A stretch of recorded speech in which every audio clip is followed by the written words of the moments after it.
देशामध्ये दलित उद्धाराबरोबरच या देशाची महान लोकशाही घटना लिहिण्याचं महान कार्य केलं आणि या देशातील तमाम दीनदुबळ्यांना, पददलितांना आणि गोरगरिबांना त्यांच्या हक्काची जाणीव करून दिली. पण डॉक्टर बाबासाहेब आंबेडकरांनी ही लिहिलेली घटना बदलण्याचं कारस्थान आजही आपल्या देशातले लुच्चे राजकारणी करत असतात आणि या देशामध्ये जातीय दंगे भडकावेत म्हणून काही अधर्मी लोक डॉक्टर बाबासाहेब आंबेडकरांच्या पुतळ्यांची विटंबना करत असतात. डॉक्टर बाबासाहेब आंबेडकरांनी लिहिलेली घटना आणि त्यांच्या प्रतिमेची विटंबना करण्याचा जर कोणी प्रयत्न केला तर त्यांना आमचं एकच उत्तर असेल, अरे ही सत्ता नाही चोर लुटारूंची, ही सत्ता नाही चोर लुटारूंची, चला वाचवूया घटना भीमाची. अरे ये पैगाम गली गली में गांव शहर में खैरात की तरह बांट देंगे, ये पैगाम गली गली में गांव शहर में खैरात की तरह बांट देंगे. ए दुश्मनों, हाथ न लगाओ संविधान को वरना ये जय भीम वाले तुम्हारी उंगलियां काट देंगे. मेरे भीमराज ने कभी आराम नहीं किया, कभी किसी को झुक के सलाम नहीं किया और भारत के संविधान के लिए ऐसा काम किया जिसका कभी दाम नहीं लिया. इसलिए डॉक्टर बाबा साहेब अम्बेडकर की प्रतिमा को छूने से पहले दुश्मन सोच ले, सीना मेरा फौलाद है, ऐसा वैसा नहीं, अपन जय भीम की औलाद है, जय भीम की औलाद है. ये नीला रंग हर रंग में मिला देंगे, ये नीला रंग हर रंग में मिला देंगे, हम सब एक हैं ये एहसास दिला देंगे. छूना नहीं डॉक्टर बाबा साहेब अम्बेडकर की प्रतिमा को वरना दुनिया हिला देंगे. ना भाला भाला रे भाला, ना भाला ना बरची ना घाव पाहिजे, ना भाला ना बरची ना घाव पाहिजे, पण तुझ्या रक्तामधला भीमराव पाहिजे, तुझ्या रक्तामधला भीमराव पाहिजे. म्हणूनच या कार्यक्रमाच्या मुख्य विषयाला हात घालत असताना या ठिकाणी पालकांचा सत्कार होणार आहे. शिवसेना वसाहतमधून ज्यांची मुले हालाकीच्या परिस्थितीत शिक्षण घेऊन त्यांनी एक चांगलं ध्येय गाठलं आणि वरच्या पदार्थी गेल्या अशा पालकांचा सुद्धा सत्कार होणार आहे. परंतु या कार्यक्रमाची आराध्या रूपरेषा काय ती प्रकट करण्यासाठी या ठिकाणी मी आमंत्रित करतो. या कार्यक्रमाचे जे आयोजक आहेत पंढरीभाऊ दोरकर, ते या कार्यक्रमाचं प्रास्ताविक मनोबल व्यक्त करतील अशी मी त्यांना विनंती करतो. पंढरीभाऊ, आज महापरिवर्तन दिनानिमित्त आलेले प्रमुख पाहुणे आमच्या राजेश्वर नगरीमध्ये तसेच शिवसेना वसाहतमध्ये आम्ही एक भाग्यशाली आहोत की आम्हाला असे प्रमुख पाहुणे मिळाले. त्यामुळे सर्वप्रथम मी प्रमुख पाहुण्यांचे हार्दिक स्वागत करतो आणि वसाहतमधून आलेली सर्व मंडळी, तरुण वर्ग, मुलं, माझ्या आया बहिणी यांनी या ठिकाणी उपस्थिती दाखवली. अजून काही सुद्धा प्रमुख पाहुणे येत आहेत. हा कार्यक्रम आमची पुष्कळ दिवसाची इच्छा होती की महापरिवर्तन दिनाचा कार्यक्रम या ठिकाणी घ्यावा, म्हणून तो आज घडून आणला. या महापरिवर्तन दिनाचा जो दिवस आहे, कसा आहे, कसा झाला, काय झालं, काय आहे याची सर्वत्र उत्कृष्ट माहिती आपल्या समोर मान्यवर देतीलच. मी सर्व मान्यवरांना विनंती करतो आणि बसलेल्या सर्व बंधू भगिनींना विनंती करतो की त्यांचे आचार विचार आपण ऐकून घ्या व ते इथले जाऊन आपल्या वार्डात आले, आपल्या एरिया आले, आपल्या राजेश्वर नगरी आले, त्यांचे विचार ऐकून घ्या अशीच मी मान्यवरांना सुद्धा विनंती करतो आणि आपण सुद्धा या ठिकाणी शांततेने बसाल अशी सुद्धा विनंती करतो. एवढे बोलून मी माझे शब्द सांगतो. धन्यवाद पंढरीभाऊ. आपल्या अतिशय महत्वाच्या आणि सूचक अशा मार्गदर्शनानं हा कार्यक्रम आणखी पुढे जात आहे. यानंतर मी प्राध्यापक सदाशिव शेळके सरांना सुद्धा विनंती करतो की आपल्या मुलाचं मार्गदर्शन या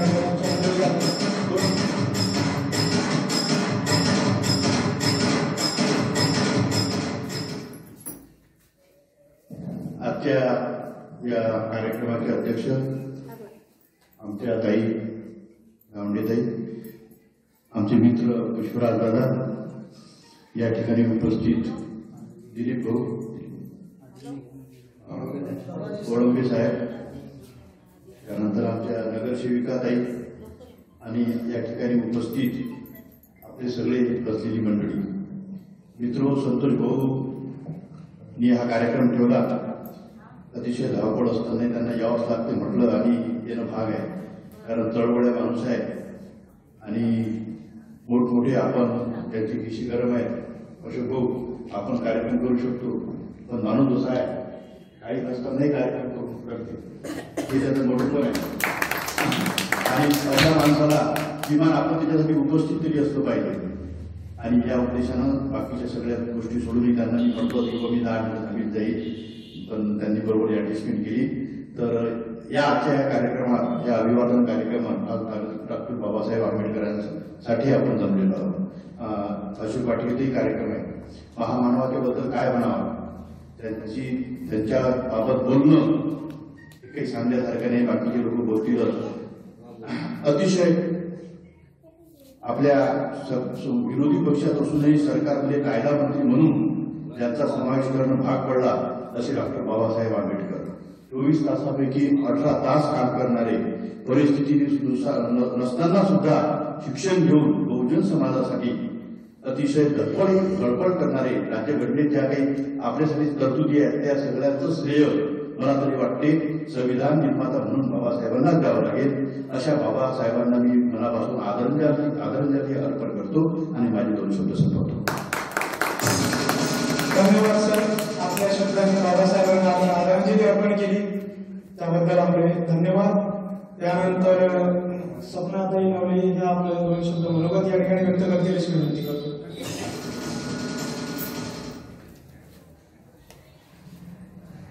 आज या महापुरुष दिनांच्या दिवशी आज सगळे प्रमुख पाहुणे आपल्या इथे आलेले आहेत. दोरकर काका आज जरी उपस्थिती कमी असणार, पण ज्या दिवशी यांच्या लक्षात येणार की खरंच आता समजा खूप जण आलेले आहेत आणि अजून खूप उपस्थिती अशी कमी आहे, तर त्याची तुम्ही काळजी करू नका. हळूहळू सगळ्यांच्या डोक्यात येणार की महापुरुषांनी आज काय केलेलं आहे आपल्यासाठी. तर मला वाटतं की सभागृह सुद्धा कमी पडणार नाही इथे. आणि असे विचार काही लोकांच्या डोक्यात जात असतात की महापुरुषांचा कोणता दिवस कसा ठेवला पाहिजे.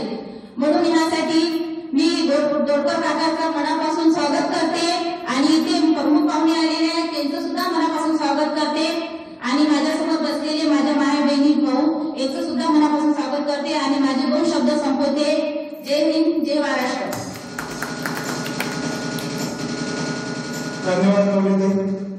या ठिकाणी ज्येष्ठ साहित्यिक पंजाबरावजी भोर आलेले आहेत, त्यांना मी स्टेजवरती आमंत्रित करतो आणि त्यांचं स्वागत करण्यासाठी पंकज भाऊ काळे यांना आमंत्रित करतो की पंजाब भाऊ भोर यांचं स्वागत आपल्या हस्ते करावं. पुष्पगुच्छ आणि एक पुस्तक घेऊन भोर सरांचं स्वागत आपण करावं.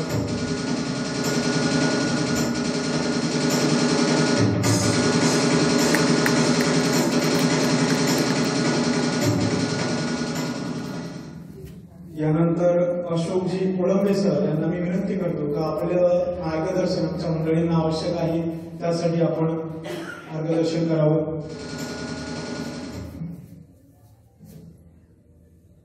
पंच्याहत्तराव्या महापरिनिर्वाण दिनानिमित्त आज जय भवानी रामवर्ष व्यायामशाळा व सृष्टी बहुद्देशीय युवा संस्था अकोला यांच्या वतीनं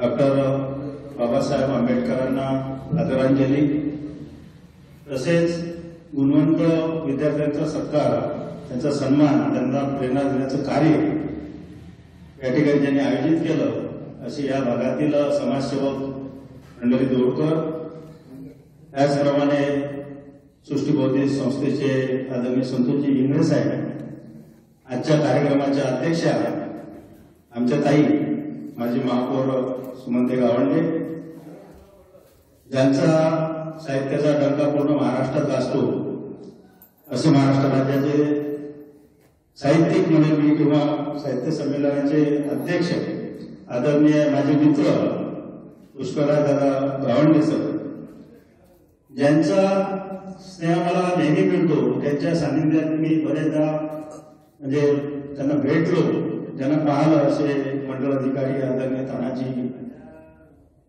चांगले सर, या भागातील कर्तव्यदर्शी नगरसेविका आदरणीय संध्याताई नवले, यांचं उद्बोधन आपण ऐकलं असे शेळके सर,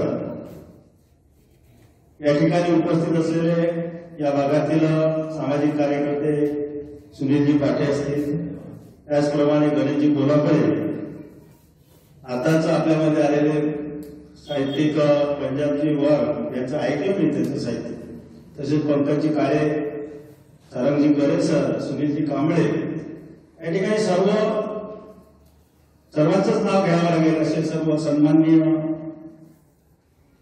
आणि मातृशक्ती, खरोखर संपूर्ण देशामध्ये, त्याचप्रमाणे मी म्हणेन देशाच्या बाहेर सुद्धा, ज्यांनी आपल्या देशाची घटना लिहिली, घटनेचे शिल्पकार, ज्यांना भारतरत्न पुरस्कारानं सन्मानित करण्यात आलं, अशा या महामानवाला संपूर्ण देशामध्ये आणि देशाच्या बाहेर आज आदरांजली वाहण्यात येते. आणि आज मी म्हणेन की मी 2 कार्यक्रमाला गेलो, ज्या वस्त्यामध्ये गावंडे साहेब कार्यक्रम होत नसत, म्हणजे त्याला कोविडचं कारण म्हणा किंवा अजून काही कारण म्हणा, की रेणुकानगर भागासारख्या भागामध्ये आज त्या ठिकाणी बाबासाहेबांना अभिवादन करण्यात आलं. आज मी फुले नाट्यगृहात गेलो, त्याच्यानंतर अशोक वाटिकेचा कार्यक्रम दरवर्षी होतो, परंतु वस्त्यामध्ये जो कार्यक्रम होत आहे, आणि हेच खरं बाबासाहेबांना प्रत्येक घरापर्यंत पोहोचण्याचं कार्य या आपल्या पुण्या शहरातील, आपल्या देशातील नागरिक करत आहे. खरोखर अभिमानाची गोष्ट आहे. आणि त्यांची प्रेरणा आपण पाहिलं की समाजाच्या उत्कर्षासाठी जो समाज पीडित आहे, जो बहिष्कृत आहे, या समाजाला ज्यांनी कोणी न्याय दिला असेल तर बाबासाहेबांनी, आणि त्या समाजाला जवळ करणं, त्याच्या जवळ मायाचा हात मिळवून त्यांना त्यांचा हक्क जो मिळवून दिला, खरोखर अशा या महामानवाला मी भावपूर्ण आदरांजली व्यक्त करतो. आज अतिशय चांगला कार्यक्रम, शिवसेना वसाहत म्हटलं की आता स्वप्नाताईने सांगितलं लोक कमी आहेत, लोक 2 जरी असले तरी म्हणजे पहल करणं जरुरी आहे, कोणतरी पुढे येणं जरुरी आहे, आणि ते तुम्ही कार्य केलं आहे. मी आयोजकांचे अभिनंदन करतो की असं चांगल्या कार्यक्रमाचं आपण आयोजन केलं, आणि बाबासाहेबांचे जे विचार आहे, त्यांचे विचार, त्यांच्या विचाराची प्रेरणा घेऊन आपण सर्वांनी कार्य करावं, आणि बाबासाहेबांचे विचार प्रत्येक घरापर्यंत, समाजाच्या शेवटच्या घटकापर्यंत आपण पोहोचावे, अशी या प्रसंगी सर्वांना विनंती करतो. माझे 2 शब्द संपवतो. जय भीम, जय हिंद. धन्यवाद सर. विचार घराघरात पोहोचणं हेच महत्वाचं आहे. आज जो वस्त्यामध्ये कार्यक्रम होत आहे, हे चांगली गोष्ट यामुळे आहे की बाबासाहेबांचे विचार हे तळागाळापर्यंत, प्रत्येक माणसापर्यंत, शेवटच्या घटकापर्यंत पोहोचणं गरजेचं आहे. दिलीप भाऊ देशमुख यांनी स्टेजवर या वर्षी मी विनंती करतो, दिलीप भाऊ देशमुख यांनी स्टेजवरती यावं. माझी नगरसेवक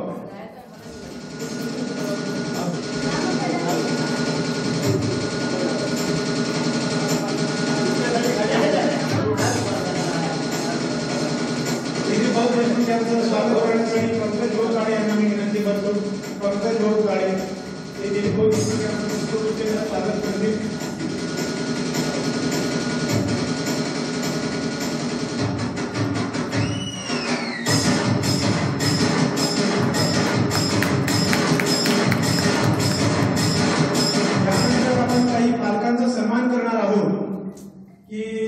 ज्यांची मुलं या शिवसेना वसाहतमध्ये शिकून आज मोठ्या पदावर गेली, त्यांच्या मागे खरा जो हात आहे, धैर्याचा, कौतुकाचा आणि आशीर्वादाचा, तो म्हणजे आपल्या पालकांचा. म्हणूनच अशा पालकांचा सन्मान आपण केला पाहिजे की ज्यांनी आपल्या देशाच्या जडणघडणीमध्ये हातभार लावणारी मुलं निर्माण केली. म्हणूनच या ठिकाणी राजेंद्र पुंडलिक पाले आणि तसेच सौ सुनीताताई राजेश पाले यांना मी स्टेजवरती आमंत्रित करतो.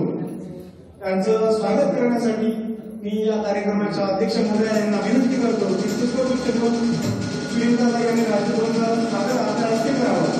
या दाम्पत्य तत्वाचा मुलगा शिवसेना वसाहतमध्ये शिक्षण घेऊन आज तहसीलदार सारख्या मोठ्या पदावरती रुजू झालेला आहे. त्याला शिकवण्याचं त्याच्या स्वतःमध्ये बळ देण्याचं काम शिवसेनांनी केलेलं आहे. म्हणूनच त्यांचा सरकार या ठिकाणी होतो आहे.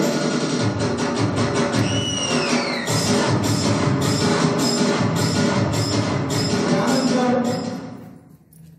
हालाकीच्या परिस्थितीत वाटते ते काम करून आपल्या मुलाला MBBS पर्यंत शिक्षण घ्यायला लावून त्याला डॉक्टर केलं आणि समाजसेवेमध्ये त्याला रुजू केलं. असं खूप मोठं महान कार्य करणारे बाळकृष्णजी गीते यांना मी स्टेजवरती आमंत्रित करतो आणि या कार्यक्रमाचे प्रमुख अतिथी पुष्पराज दादा गावंडे यांना विनंती करतो की आपल्या हस्ते बाळकृष्ण भाऊंचं स्वागत करावं. बाळकृष्ण गीते भाऊ यांनी आपल्या परिवारासहित या ठिकाणी स्टेजवरती यावं. मी त्यांच्या माध्यमातून या ठिकाणी आमंत्रित करतो. आपणही या ठिकाणी स्टेजवरती यावं.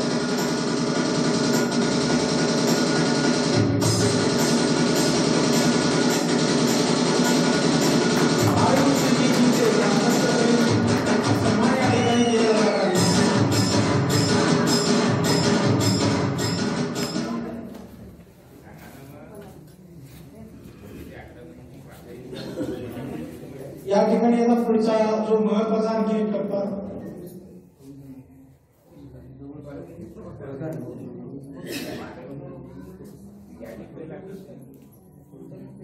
हा कार्यक्रम झाल्यानंतर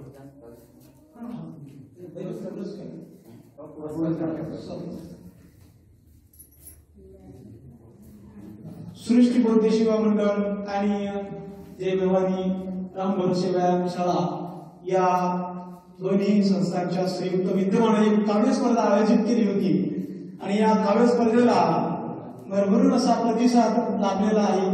आणि या काव्य स्पर्धेमधून ज्या काही अशा निवडक कविता प्राप्त झाल्या त्या निवडक गुणवंतांना त्यांचं परीक्षण करून परीक्षक महोदयांनी एक निकाल आमच्याकडे स्फूर्त केलेला आहे. तर त्या पुरस्कारामध्ये ज्या श्रेष्ठ कविता ठरल्या त्याच्यामध्ये असे एकूण 5 नंबर काढण्यात आले. तर त्या 5 नंबरमध्ये अनुक्रमे 1-1 नंबर या ठिकाणी मी घोषित करणार आहे. तर हा जो 5वा नंबर आहे तो म्हणजे डॉक्टर विनय कागडे सर हे उपस्थित. तर 4थ क्रमांक ज्यांच्या कवितेला प्राप्त झालेला आहे ते म्हणजे मनोहरजी नागे सर.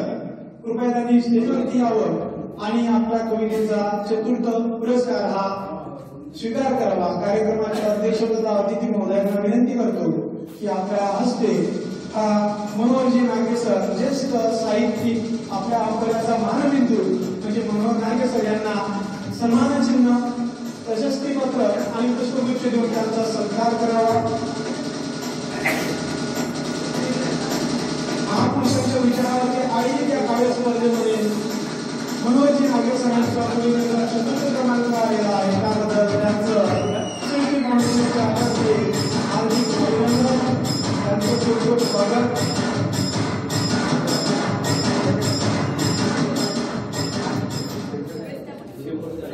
आणि तद्वतच या स्पर्धेमध्ये ज्याही कविता आल्या त्यामध्ये 3य क्रमांक ज्या कवितेचा आलेला आहे त्या कवितेचे कवी आहे आकाशजी दाहेलकर.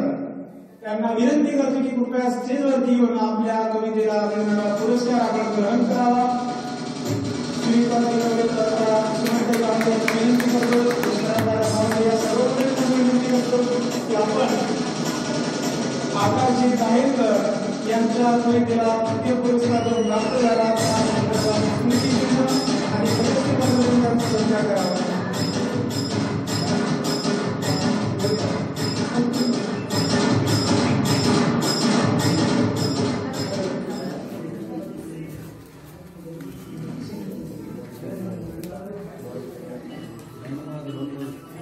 यानंतर जो या काव्य स्पर्धेमध्ये 2य क्रमांक ज्या कवितेचा आलेला आहे त्या कवितेचे कवी आहेत सन्माननीय दिनेशजी सातव. दिनेशजी सातव यांना स्टेजवरती आमंत्रित करतो आणि दिनेश भाऊ देशमुख यांना विनंती करतो की दिनेशजी सातव यांच्या द्वितीय ठरलेल्या कवितेचं पारितोषिक त्यांना प्रदान करावं. पारितोषिकांना स्वरूप प्रशस्तीपत्र आणि पुष्पगुच्छ एक पुस्तक असा हा पुरस्काराचं स्वरूप आहे.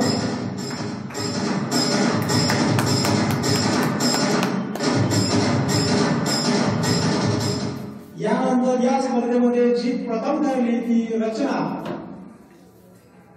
या ठिकाणी जी प्रथम ठरलेली रचना ती म्हणजे एक व्याख्याता असलेला युवा, एक साहित्यिक, एक कवी मनाचा हळवा कवी आणि एक आपल्या वाणीनं एक चांगल्या पद्धतीचं प्रबोधन करतो, व्याख्यान करतो, मोठमोठ्या व्यासपीठावरती जाऊन ज्या महाराष्ट्रभर आपल्या वक्तव्यानं जो प्रसिद्ध झालेला आहे असा कवी म्हणजे विशालनंदा गवळी यांच्या कवितेला प्रथम पुरस्कार प्राप्त झाला. त्या टाळ्याच्या गजरात त्यांचं स्वागत करावं. विशालनंदा गवळी, सन्माननीय अशोकजी वडोदे सर आणि बाकी सर्व मंडळींना विनंती करतो की आपल्या हस्ते पुरस्कार प्रदान करावा. विशालनंदा गवळी.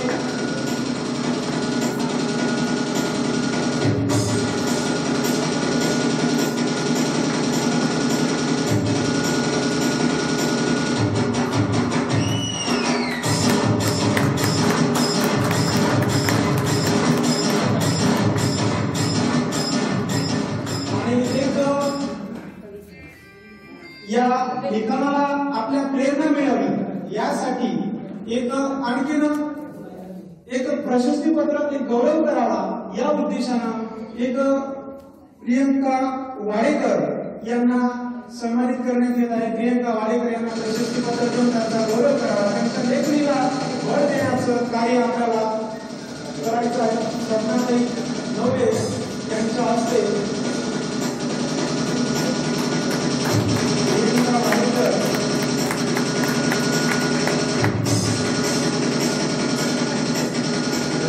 यानंतर एक रांगोळी स्पर्धा घेण्यात आली होती. या रांगोळी स्पर्धेमध्ये ज्यांचा नंबर आलेला आहे त्या म्हणजे किरण वाडेकर.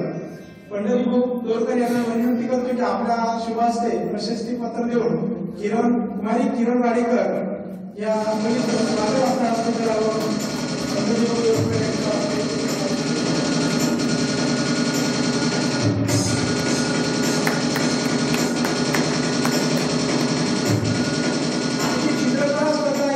आयोजित करण्यात आली होती. यामध्ये 2 नंबर आलेले आहेत. त्यामध्ये एक आहे भाग्यश्री इंगळे, चित्रकलामध्ये प्रथम क्रमांक. त्यासाठी मी सदाशिव शेळके सरांना विनंती करतो की आपल्या हस्ते प्रशस्तीपत्र देऊन भाग्यश्री इंगळे यांचा आपण सन्मान करावा. भाग्यश्री इंगळे. आणि या चित्रकला स्पर्धेमध्ये जो द्वितीय क्रमांक आलेला आहे तो म्हणजे प्रभात किड्स मध्ये शिकणारी 7व्या वर्गातली ही मुलगी आहे, कुमारी वैष्णवी दोरकर. या कार्यक्रमाच्या अध्यक्ष महोदया सुमनताई गावडे यांना विनंती करतो की आपल्या हस्ते वैष्णवी दोरकर त्यांचं प्रशस्तीपत्र देऊन आपण स्वागत करावं.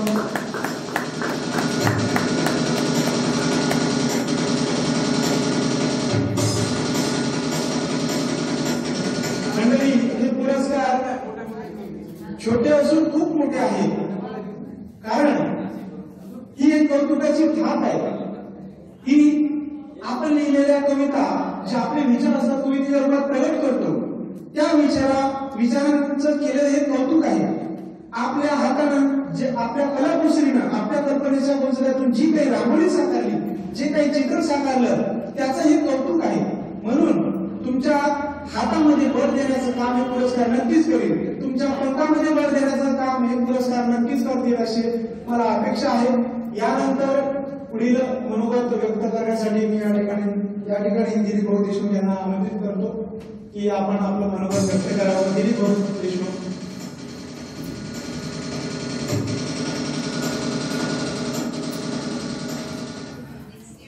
हा जो कार्यक्रम घेतला याच्यासाठी माझ्याकडून सर्वांना शुभेच्छा आणि ज्यांना कार्यक्रम घेतला त्यांच्या सुद्धा माझ्याकडून शुभेच्छा. जय हिंद, जय महाराष्ट्र. धन्यवाद सर. अतिशय 2 शब्दात त्यांनी आपल्या या कार्यक्रमासाठी शुभेच्छा व्यक्त केल्या. खरोखर कसं असतं की बोलणारे खूप कमी असतात, परंतु करून दाखवणारे असले पाहिजे. आणि सृष्टी फाउंडेशन व जय भवानी रामकृष्ण व्यायामशाळा या लोकांनी हा कार्यक्रम या ठिकाणी छोटासा का होईना पण घडून आणला. ह्या घडून आणण्याला महत्व आहे.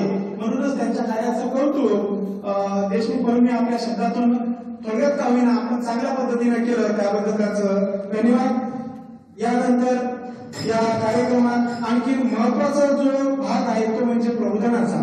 त्यासाठी या ठिकाणी मी प्रबोधनपर विचार व्यक्त करण्यासाठी या ठिकाणी तानाजी सांगळे सरांना आमंत्रित करतो.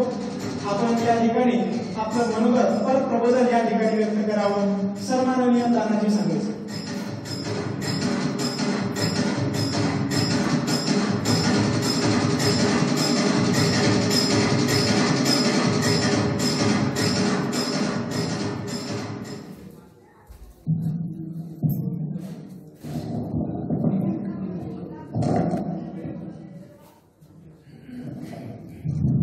जगाला शांतीचा संदेश देणारे तथागत गौतम बुद्ध, स्वराज्याचे संकल्पिका माँ जिजाऊ, स्वराज्याचे संकल्पक शहाजीराजे आणि आपल्या ज्ञानानं प्रबोधनाचं महाराष्ट्रभर सिंचन करणारे जगद्गुरु तुकोबाराम,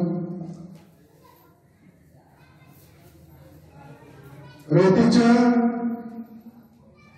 गवताच्या काळीला हात लावू नका असा सांगणारा रयतेचा राजा छत्रपती आणि वर्ष अवघे 32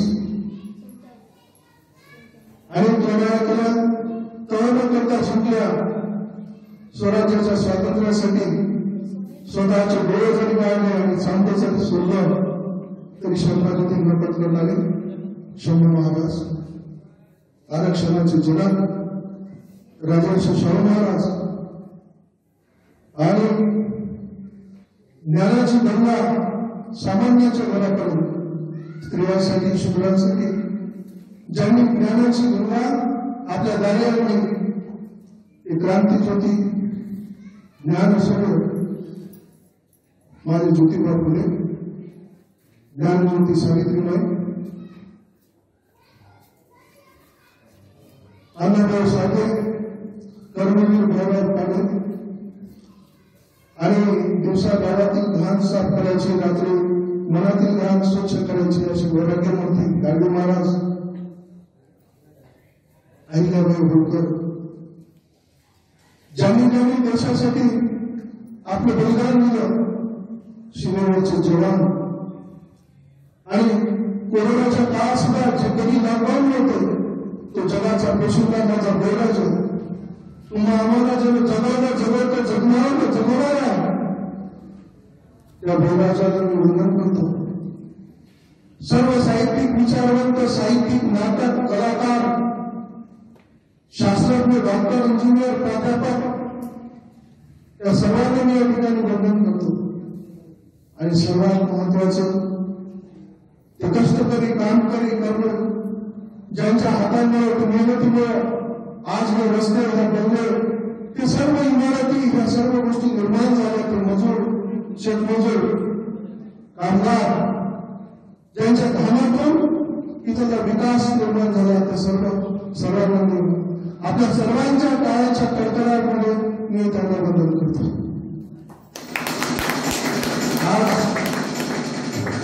आज या ठिकाणी जय भवानी रामकृष्ण व्यायामशाळा व सृष्टीगुरु उद्देशी युवा संस्था अकोला यांच्या संयुक्त विद्यमाने जो विद्यार्थ्यांचा गुणगौरव करण्यात आला आणि त्यामध्ये ज्यांना बक्षीस मिळालं, नंबर कोणताही असेल, परंतु त्याच्यात भाग घेणं महत्वाचं. आणि म्हणून ज्या बहादर व्यक्तीने त्यामध्ये भाग घेतला त्या सर्वांचं मी या ठिकाणी अभिनंदन करतो. परंतु ज्यांना पुरस्कार प्राप्त भेटले त्यांचे विशेष अभिनंदन. तसेच त्यापूर्वी या वसाहतमध्ये ज्यांचा मुलगा इथं राहून त्यांनी तहसीलदार या पदापर्यंत गेलं, खरं पाहिलं तुम्ही मंडलाधिकारी या पदावर, म्हणजे आमच्या वरिष्ठ बॉस म्हणता होती, अशा पदापर्यंत या ठिकाणी राहून सामान्य परिस्थितीमधून आपल्या मुलाला तहसीलदार केलं. त्या माता पित्यांना वंदन करतो. त्यांच्या कष्टाची मला जाण आहे. नंतर एक MBBS मधला केला. त्यांच्या आई वडिलांना घेताना पाहावं लागलो की मात्र आई वडिलांना हृदयात माणसं मिळावून जातात. कुठेतरी कोणीतरी आपल्या कार्याची दखल घेतल्याचा एक सुखद धक्का या ठिकाणी मिळतो. त्यांची सुद्धा मी या ठिकाणी अभिनंदन करतो.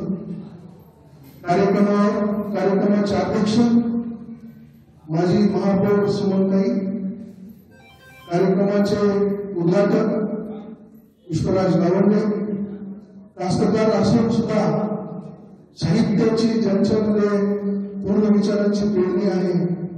मग फार नवल वाटलं, कारण कास्तकारांनी फार प्रेम करतो आणि कास्तकार साहित्य विचाराचा असा या ठिकाणी बसलेलं व्यक्तिमत्व. त्यानंतर इथले नगरसेवक दिलीप भाऊ देशमुख, नगरसेविका नवले मॅडम, शेवटे सर आणि ज्यांनी या कार्यक्रमाचं आयोजन या ठिकाणी केलं, जय भवानीचे पंढरपूर देवकर यांच्याबद्दल माझा जास्त परिचय नव्हता. जेवढा झाला तेवढा 2 मिनिटं मी सांगू शकतो की एक व्यक्तिमत्व पाहिलं आणि 65व्या वर्षी स्वतःच्या कर्तृत्वावर या ठिकाणी उभं राहणं, कुठून तरी येणं, स्वकर्तृत्वावर उभं राहणं आणि स्वतःच्या पायावर उभं राहून स्वयंपूर्ण मुलायम करणं, त्याच्यामुळे त्यांचं अभिनंदन. आणि अशा विचार, सुंदर विचाराची पेरणी करण्याचा त्यांनी जो घाट घातला या ठिकाणी, हा पहिल्या करायची प्रेरणा असेल. मोठमोठ्या भागवताचं आयोजन करणं, त्याच्यामध्ये मोठमोठ्याला डोंगारे करणं वाईट काही नाही, परंतु विचाराची पेरणी होणं गरजेचं आहे. आज विचार संपत चालले. माणूस कधी माणसाचा मृत्यू होत नाही. विचार हे कायम राहतील आणि विचारानंतरच विचाराची लढाई आहे. आज महामानव डॉक्टर बाबासाहेब आंबेडकर यांचा 65वा महानिर्वाण दिनी मी त्यांना पुन्हा एकदा वंदन करतो. आणि मला या ठिकाणी काही विषय दिले नाही, परंतु एक थोडक्यात तुम्ही संवाद साधा अशा पद्धतीचा आग्रह माझे मित्र संतोष भाऊ इंगळे केलं. राजकीय ठिकाणी शासकीय कर्मचारी हे काही असं येऊन बोलता येत नाही आम्हाला, परंतु जिथं पारितोषिक वितरण आहे आणि विचारांची पेरणी आहे. सरकारी नोकर म्हणून माझी ओळख कमी आहे. माझा स्वतःचा एक असा मत आहे, मी गेल्या 30 वर्षाचा माझा शासकीय नोकरीचा अनुभव आहे. होतं ते लपून ठेवता नाही, ते आपण दाखवतो. त्याच्यामुळे व्हायला काय, दुसऱ्याच्या दुःखात आपलं सुख आणि दुसऱ्याच्या सुखात आपलं दुःख, इथून जेव्हापासून आपण सुरुवात केली आणि आपण तेव्हापासून आपल्यावर संकटाची मालिका सुरू झाली. आज डॉक्टर बाबासाहेब आंबेडकर यांच्याबद्दल बोलायचं म्हणलं तरी 2-2.5 तासाचा पूर्ण एक विषय घेऊन त्याच्यावर चिंतन मंथन करता येईल, एवढं उदात्त विचारसरणीचे हे व्यक्तिमत्व. 4 लेकरं 5 लेकरांपैकी एका लेकराला जर आपल्याला थोडी ताप जरी आली तर आपण अस्वस्थ होतो, आपल्याला झोप लागत नाही की ताप आला. परंतु माझ्या बाबासाहेब आंबेडकरांनी 4 लेकरं आपले या देशाच्या स्वातंत्र्यासाठी आणि या देशाची सेवा करताना बलिदान केलं. त्यांना वेळ नाही म्हटला की आपल्या लेकराकडे लक्ष देऊ, मग ती गरिबी म्हणू किंवा ते दवाखान्यामध्ये उपचार करण्याचे पैसे नाही, परंतु 4 लेकरं बाबासाहेबांनी आपल्या देशाची सेवा करण्यासाठी अर्पण केलेले, हे आपण विसरता कामा नये. यांच्या डिग्र्यांचा विचार करणं तर दूरच. आजच्या तरुणांनी खरंच बाबासाहेबांच्या डिग्र्याचा फक्त वाचन क्रमवार सांगितलं तरी मी म्हणतो बरंच काही झालं. एवढ्या डिग्र्या 10 वर्षाचा अभ्यासक्रम 2 वर्ष 3 महिन्यामध्ये माझ्या बाबासाहेबांनी पूर्ण केला. 18 तास भाषणामध्ये वाक्य सांगणं सोपी गोष्ट आहे, परंतु 18 तास पोटामध्ये भाकरीचा घास नसताना पावाच्या तुकड्यावर काढणं आणि मोठ्या डिग्र्या घेणं आणि त्या सुद्धा डिग्र्या देशाची सेवा करण्यासाठी. आज आपण पाहतो साऱ्या सामान्य नोकरी जरी माणूस लागला तर गावभर चर्चा होती की आमच्या जवळचं चांगलंय, पुढं पाडण चांगलंय.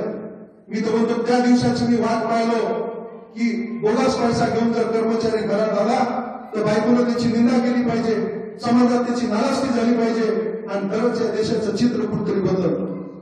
आज गुणवान माणसाला लपत लपत जावं लागते आणि बेकार माणसं छाती काढून चालते. हा समाजात फार मोठा लागलेला रोग आहे असं माझं स्पष्ट मत आहे. कोणतरी बोललं पाहिजे. किती दिवस आपण याच पद्धतीने राहणार? शेवटी पैसा सर्वात महत्वाचं. आज माझ्या पुढे संख्या जरी कमी असली तरी भाग हा नवीन आहे. शिवसेना वसाहत याच्या मागचं बॅकग्राऊंड जरी पाहिलं तर या ठिकाणी हा 17 एकरचा परिसर काही कालावधीपूर्वी या ठिकाणी लोक राहायला आले आणि मी जेव्हा इथे येऊन पाहिलं तर इथले रस्ते इथल्या सुखसोयी पाहून मी सुद्धा परेशान झालो. मी केशवनगर मधल्या चांगल्या सुसज्ज अशा भागात राहणारा एक नागरिक आहे, परंतु आमच्या तिकडच्या पेक्षाही सुंदर सुविधा या ठिकाणी मला दिसून राहिलेल्या आहेत. फक्त आपण पाहिलं असो किंवा हे असो, माझं म्हणणं देशातल्या सामान्य नागरिकांच्या गरजा सामान्य असतात. वीज, पाणी, रस्ता, आरोग्य हे भेटायला पाहिजे. हा त्यांचा हक्क आहे. परंतु आज तसं होताना दिसत नाही. आणि म्हणून महामानवाचं निमित्त असतं. महामानवाचं आपण स्मरण केलं पाहिजे, त्यांच्या काळाचं स्मरण केलं पाहिजे, आजच्या काळाशी त्याचं जोडलं पाहिजे. आज न्याय भेटत नाही. आज प्रत्येक गोष्टी सामाजिक न्याय. ज्योतिबा फुले, आज आपण ज्योतिबा फुलेंचा जर विचार केला, बाबासाहेबांनी गुरु मानलं ज्योतिबा फुलेंना. मानण्यासारखे माणसे ज्योतिबा फुलेंनी त्या काळात ब्राह्मणांच्या बायांचे बाळपण स्वतःच्या घरी सावित्रीबाईने केले आणि ज्योतिबांनी केले. किती क्रांतिकारी निर्णय होता. आपण विचार जरी केला, दुसऱ्यांचे लेकरं शिकवण्यासाठी ज्योतिबा सावित्रीबाई फुले घरून डबा घेऊन एक लुगडं सोबत घ्यायचे, कारण लोक त्यांच्या अंगावर शेण दगड टाकायचे. परंतु या माऊलीनं कधी विचार केला नाही आणि दुसऱ्याचे लेकरं शिकवायला घरून डबा घेऊन माझी सावित्री राहायची. घरी कधी सांगायची नाही की मला कोण दगड मारला, काय मारलं. विचार करा, आज आपल्या घरात कोणाला न सांगता आपण जर एखाद्या मित्राला पोहे खायला जरी घरी बोलवलं तर बायकोच्या डोळ्याचा आकार, बायकोच्या बांगड्याचा आवाज आणि घरच्या भांड्याचा आवाजाचा विचार आपल्याला करावा लागतो. काळ किती बदलला. जगासाठी आपला थोडाही जीव तुटत नाही. दुसऱ्याचं लेकरू आपल्याला आपलं वाटत नाही. शाळेमध्ये शिकवत असताना आपण पाहत असतो, माझ्या 100 शाळेमध्ये भाषण झाले. आता हळूहळू मला कोणी भाषण करायला बोलवत नाही. विद्यापीठामध्ये कुलगुरू साहेबांना चीफ गेस्ट म्हणून बोलवलं. पुन्हा बोलवण्याचं धाडस ते करणार नाही. इमानदार असणं आणि लेखीनं सच्च असणं किती कठीण गोष्ट असती ते मी गेल्या काही वर्षापासून चालतो. वरिष्ठ अधिकाऱ्यांनी मी न आवडणारा कर्मचारी आहे, पण हिंमत नाही कोणाची. त्याचं कारण आहे, कास्तकाराचा मुलगा आहे मी. बाप माझा शेतकरी होता आणि मी पाहिलं प्रसिद्धीचं स्टंट आजकाल अधिकाऱ्याने एवढं झालं. 18 एकरामध्ये एक कलेक्टर राहते, त्याच्यामध्ये किती गरीब राहू शकते. विचार करतो माझ्या डोक्यात. हजारीकडनं लाचारीकडनं गाड्याचे दरवाजे लावणं, सॅल्यूट मारणं जन्म यासाठी झाला. आणि माझी तयारी आहे. मी कधी कोणत्याही गोष्टी बोलायला तयार आहे. किती दिवस भरून राहणार, बकऱ्यावानी किती दिवस राहणार. एकीकडे म्हणणार बाबासाहेब आंबेडकरनं वाघिणीचं दूध पेलं, वाघिणीचं दूध पेलं की माणूस दुर्गुण करतोय. किती साहित्य संमेलन बनवणार, किती महत्व करणार लोक. पुरस्कार, साहित्य संमेलन नेहमी फांड पाहतो मी. इतके विचारवंत, इतके साहित्यिक बिलकुल चूक प्रश्न असते. या देशातल्या घडणाऱ्या सामान्य प्रश्नावर आज लोकून बोलत नसल्याने, परंतु हे 90% सुशिक्षित जाणकार लोकांना साधलेली चुप्पी, त्याच्यामुळे 10% गुंड प्रवृत्तीच्या लोकांना राज्यकरण चालू केलं. आज जर झोपले तर उद्या कधीच तुम्ही जागे होणार नाही. आवाज कधी कोणाच्या डबऱ्यात जात नाही. कधी कधी मला असं हार घालताना म्हणून असं वाटतं की ज्योतिबा मला बोलून राहिले. विचार करा, 1 लाख पगार कर्मचारी, त्याच्यात मी सुद्धा म्हणतो तुमचं कर्तव्य आहे, तुमचं काम आहे. जनतेचं काम करणं, त्यासाठी तुम्हाला वेतन आहे. शिक्षक लोकांना 80,000च्या वर पगार, 1.25 लाखापर्यंत पगार. दोघं नवरा बायको लाख, 1.5 लाख पगार, 3 लाख पगार घेऊन फक्त दलालीचे धंदे सुरू केले. काहीच फॅमिली सारखे शनिवार रविवार हे लोक पुन्हा इकडे धंदे करतात. काहींना राजकारणाचा आश्रय घेतला आणि कसा किवड्या बावल्या करायच्या. स्वतःची मुलं प्रभात किड्स, स्वतःची मुलं कार्मेल, आणि काय मिळवणार. माझा मुलगा एमडी करतो दिल्लीला, सामान्य शाळेत राष्ट्रीय शाळेत होता. 98% मार्क 10वी मिळाल्या. 4थीला राज्यातून पहिला आला. माझ्या घरी हे सगळे खासदार साहेब, आमदार साहेब येऊन त्याचं स्वागत केलेलं आहे. आताही तो मुलगा असं काही दवाखाना टाकणार नाही. आमच्या डोक्यात विचार हेच येते की आपल्याला कसं काय करता येईल सामान्य पद्धतीनं. आणि मी कधी दर्शनात, माझ्या घरात खाली मंदिर आहे, मी कधी दर्शन हात जोडून घेत नाही. मी स्वतःला भगवंताचं लाडकं लेकरू असं स्वतःला म्हणतो. जन्मस्थळाला जन्म झाल्या माझ्या आईचा जन्म माझ्या जन्मात माझी आई वाढली. 8वीला असताना माझे वडील वाढले. माझ्या बापाचं स्वप्न होतं की मी जिल्हाधिकारी झालं पाहिजे, पण नाही झालं. पण अभिमान वाटतो की मी सच्चा माणूस राहिलो. जिंदगीभर मी माझ्या मुलाला सांगितलं की सच्चा माणूस राहिलं पाहिजे. कुठे गेलं कोणाला विचारलं की लोक मोठमोठाले सांगतात मला हे व्हायचं, माझं पॅकेज इतकं, मला हे व्हायचं. माझं म्हणणं आहे की आज इथून पुढे चांगल्या माणसांची आवश्यकता आहे. पण मोठमोठाल्या माणसाच्या घरी करमत नाही. म्हणून मी या कार्यक्रमाला येण्याची उत्सुकता दाखवली. मी याच्या अगोदर 2 तास पूर्वी येऊन पूर्ण शिवसेना वसाहत फिरून पाहणार होतो. पण गोरगरिबाची माणसं, कारण मी नेहमी माझ्या भाषणात सांगतो की मोठ्याच्या घरी तुम्हाला सगळ्या बीपी शुगरच्या गोळ्या सापडतील, गरीबाच्या घरी तुम्हाला दुर्डी अशा नरम पापडच्या पोळ्या सापडतील. त्याचं मन मोठे, त्याची ताकद मोठी. आणि शेवटी काय होते, पैसा जास्त मिळवला आणि संकट तुम्ही चांगले लक्ष नाही दिलं तर तुम्हाला दुःख आहे. आणि म्हणून संपत्तीपेक्षाही तुम्ही संततीकडे लक्ष द्या. तुमचा बंगला भले मोठा नुसता चालला, तुम्ही उलट सायकलवर आले तर अपमान नाही, तो सन्मान आहे. पोट तेवढी खडक आहे, कधी सायकलवर चालणाऱ्यांना अपमान समजायचं नाही की मी सायकलनं कसं काय आलो. उलट सन्मानानं वागायचं की माझ्या पोल्ट्रीमध्ये तेवढी ताकद आहे की मी सायकल चालू शकतो. माझी विचार करण्याची पद्धत वेगळी आहे. आणि मी माझ्या नोकरीला पाहत आलो मॅडम, तुमच्या मुलाला मी सांगू शकतो, लाचारी करत नोकरी करत काही अर्थ नाही. दरवाजाची गाडी लावतात, तिला काय वाकून सलाम करतात, माझ्याच्या ते होत नाही. आपल्या बापाचा सन्मान केला पाहिजे, कास्तकाराचा सन्मान केला पाहिजे. आणि आज त्या खोट्या प्रतिष्ठेनं जनतेनं मोठेपणा दिल्यामुळं नाही ते लोक दाखवून राहिले. जर जुन्या काळात दुःख काढून होते हे दुःख, परंतु लोक खरं बोलायचे. असे वस्त्यावर बसले तर लोक खरं सांगायचे की बाबा माझ्या घरी जरा मी असत नाही, बरोबर. तर दुसरे म्हणायचं माझ्या घरी असंच आहे, लपवत नव्हते. आज सगळं नाही ते बाहेर दाखवायले, पण आहे ते बाहेर हात लपून टाकायले. लोकांच्या घरी काही दुःखाचं झालं तर याला आवडलं. इथंच मेघ आहे, इतके संत आपण गिळले, त्याच्यात आपण सुद्धा भागीदार आहे. मोठमोठ्या कार्यक्रमाचं आयोजन, मोठमोठ्या महाराजांचे बाहेर नाजूक सुंदर असे द्यायचे, थांबण्याचे हटायचे. माझे काही मित्र माझे महाराज आहेत, परंतु मला एक नवल वाटतंय, गाडगे महाराज सारखं तुम्ही का नाही मानत. इतकं प्रबोधन केलं, स्वतःच्या बायकोला कधी लुगडं नाही दिसू दिलं. आजही या महाराष्ट्रामध्ये, या आपल्या महाराष्ट्रासारख्या पावनभूमीमध्ये तुम्हाला मी सांगतो ते प्रत्येक तुम्ही जाऊन भेट द्या. मी कधी बोर झालो तर त्या ठिकाणी जातो, तेच मी उदाहरण तुम्हाला सांगतो. संतोष गडसे नावाचा 18 वर्षाचा मुलगा, 3 बहिणी आणि त्याची बहीण एका पोटावर लाथ मारली जवळनं, आणि म्हणून तिला डिलिव्हरी झाली आणि ती मेली. त्याच्या प्रत्येक मुलगी जन्मली आणि त्या मुलीला सांभाळ करत 18 वर्षाचा संतोष गडसे गेवराईला आला. पहिल्यांदा तो नोकरी MIDC मध्ये 5,000 रुपये महिन्यात होता. आणि त्या रात्री झोपेत तर वाढायचं, कारण त्या धक्क्यानं मुलीवर जीव होता बापाचा. लोकांना वाटते गरीबाचा लेकरा जीव नसतो, श्रीमंताचा लेकरा जीव. चुकीचं आहे. गरीबाचा लेकरावर जास्त जीव असतो. पोरगी गरीबाची भूमिहीन ते पाहून तो संतोष गडसेचे वडील डोक्यावर मॅड झाले आणि घरून निघून गेले, तर अजून पत्ता नाही. 18 वर्षाचा संतोष गडसे औरंगाबादला जाऊन MIDC मध्ये काम करू लागला 5,000 रुपये महिन्यानं. आणि त्या रात्रीला गचकायचा की कृषी माझी भाची आणि मी तरी तिचा मामा, अशी किती अनाथ मुलं असतील. नोकरी सोडली आणि वापस आला. गेवराईला त्यानं 3 एकर मारणारावरची त्याच्या मित्रांनी जमीन दिली, किराणा घेतला आणि 2003 ला त्यानं 75 पत्र ठोकून आई फाउंडेशनची स्थापना केली. तेव्हा मी भेटायला गेलो होतो, तेव्हा 93 मुलं अनाथ होते. आज त्याची 130 मुलं अनाथ आहेत. मी कधी बोर झालो तर गेवराईला जाऊन तिथं मुक्कामी राहतो. तसेच तुम्हाला तिथे शंकर बाबा पापड भेटते, ते मतिमंद मुलाला वागवते. अहमदनगरला तुम्ही जर गेले तर डॉक्टर राजेंद्र डामणे MD, नंतर त्याची बायको MD, दोघं नवरा बायको 6,000 स्क्वेअर फीट हायवेवर त्यांचा बंगला म्हणजे त्यांचा प्लॉट होता. भारतातल्या मतिमंद बाया त्यांना पाहिल्या आणि त्यांनी त्या बायासाठी कर्तव्य सुरू केले आणि त्यांच्यासाठी त्यांनी सुसज्ज असं तिथं दवाखाना उभा केला. 1 कोटीचा पुरस्कार त्यांना भेटला.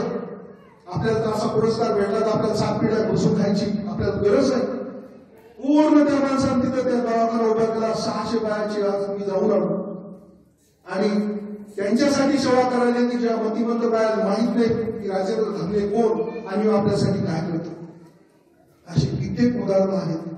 परंतु काय होतं, खोटं वागायचं, खोटं बोलायचं, मोठ्या गाड्यात जायचं.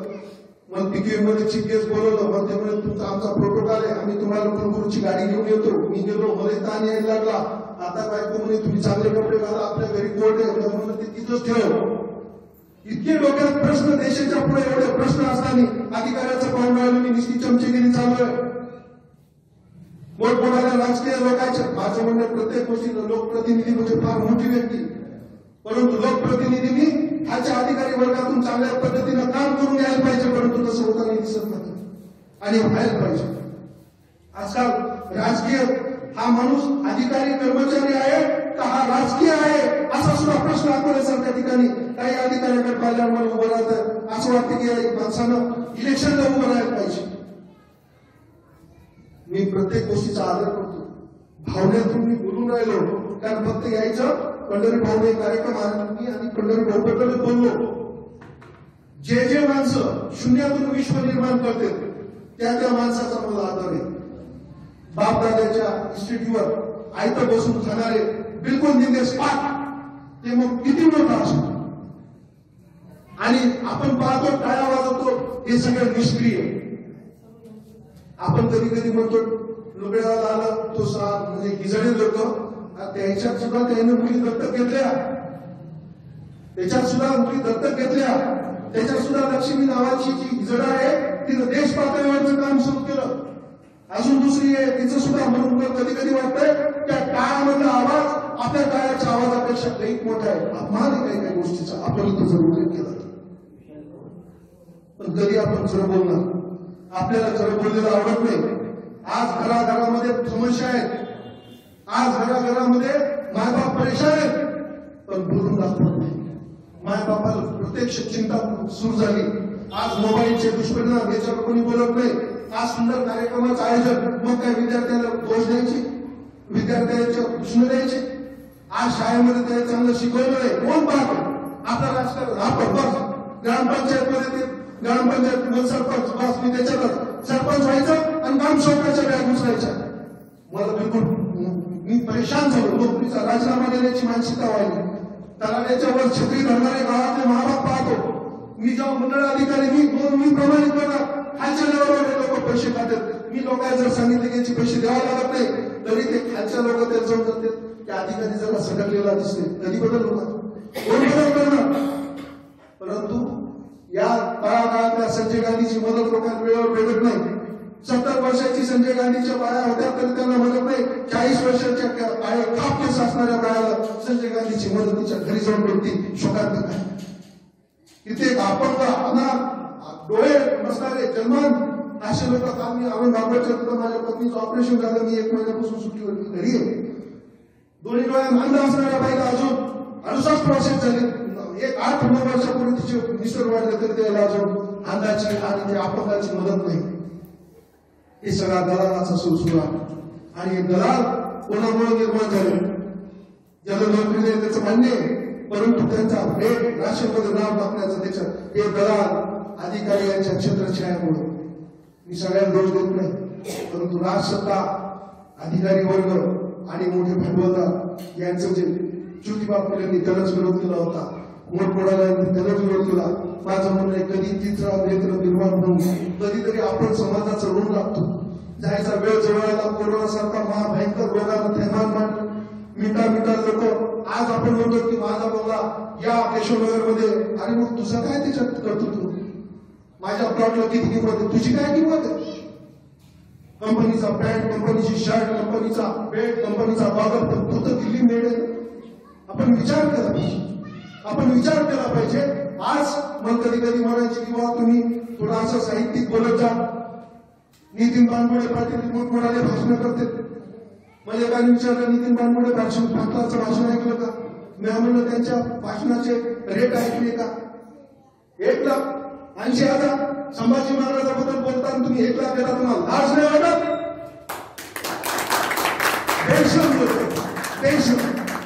मी उघड्या याच्याहून काय बोलतो.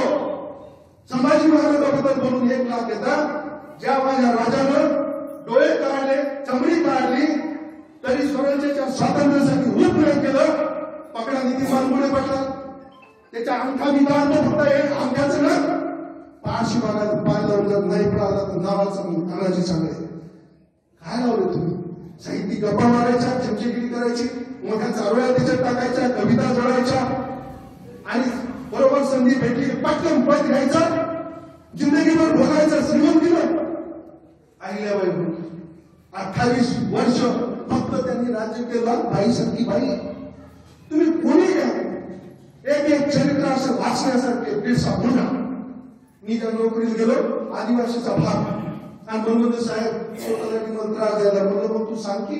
मग काय सांगतो, तहसीलदारच विकलेला आहे म्हणलं त्याला, ते सगळे पार्ट्या करतात. अरे म्हणलं बिरसा मुंडाची तुम्ही जमा, त्या बिरसा मुंडाचं फक्त 25 वर्षाचं लाईफ त्याचं अशा पूर्ण त्याला दगड मारून इंग्रजांना बोलवलं. तुम्ही वरून म्हणलं नुसत्या उसळ्या मारायला नरळ प्रार्थना अधिकाऱ्याला खाऊ घालता. लाख लाख पगार, 2-2 लाख पगार, 18-18 एकरामध्ये घरं, असे नागोबा सारखे बसले प्रोटोकॉलच्या नावाखाली अशा कठड्यावर बसले. पब्लिक अशी वरून खाली येते. काय अधिकार?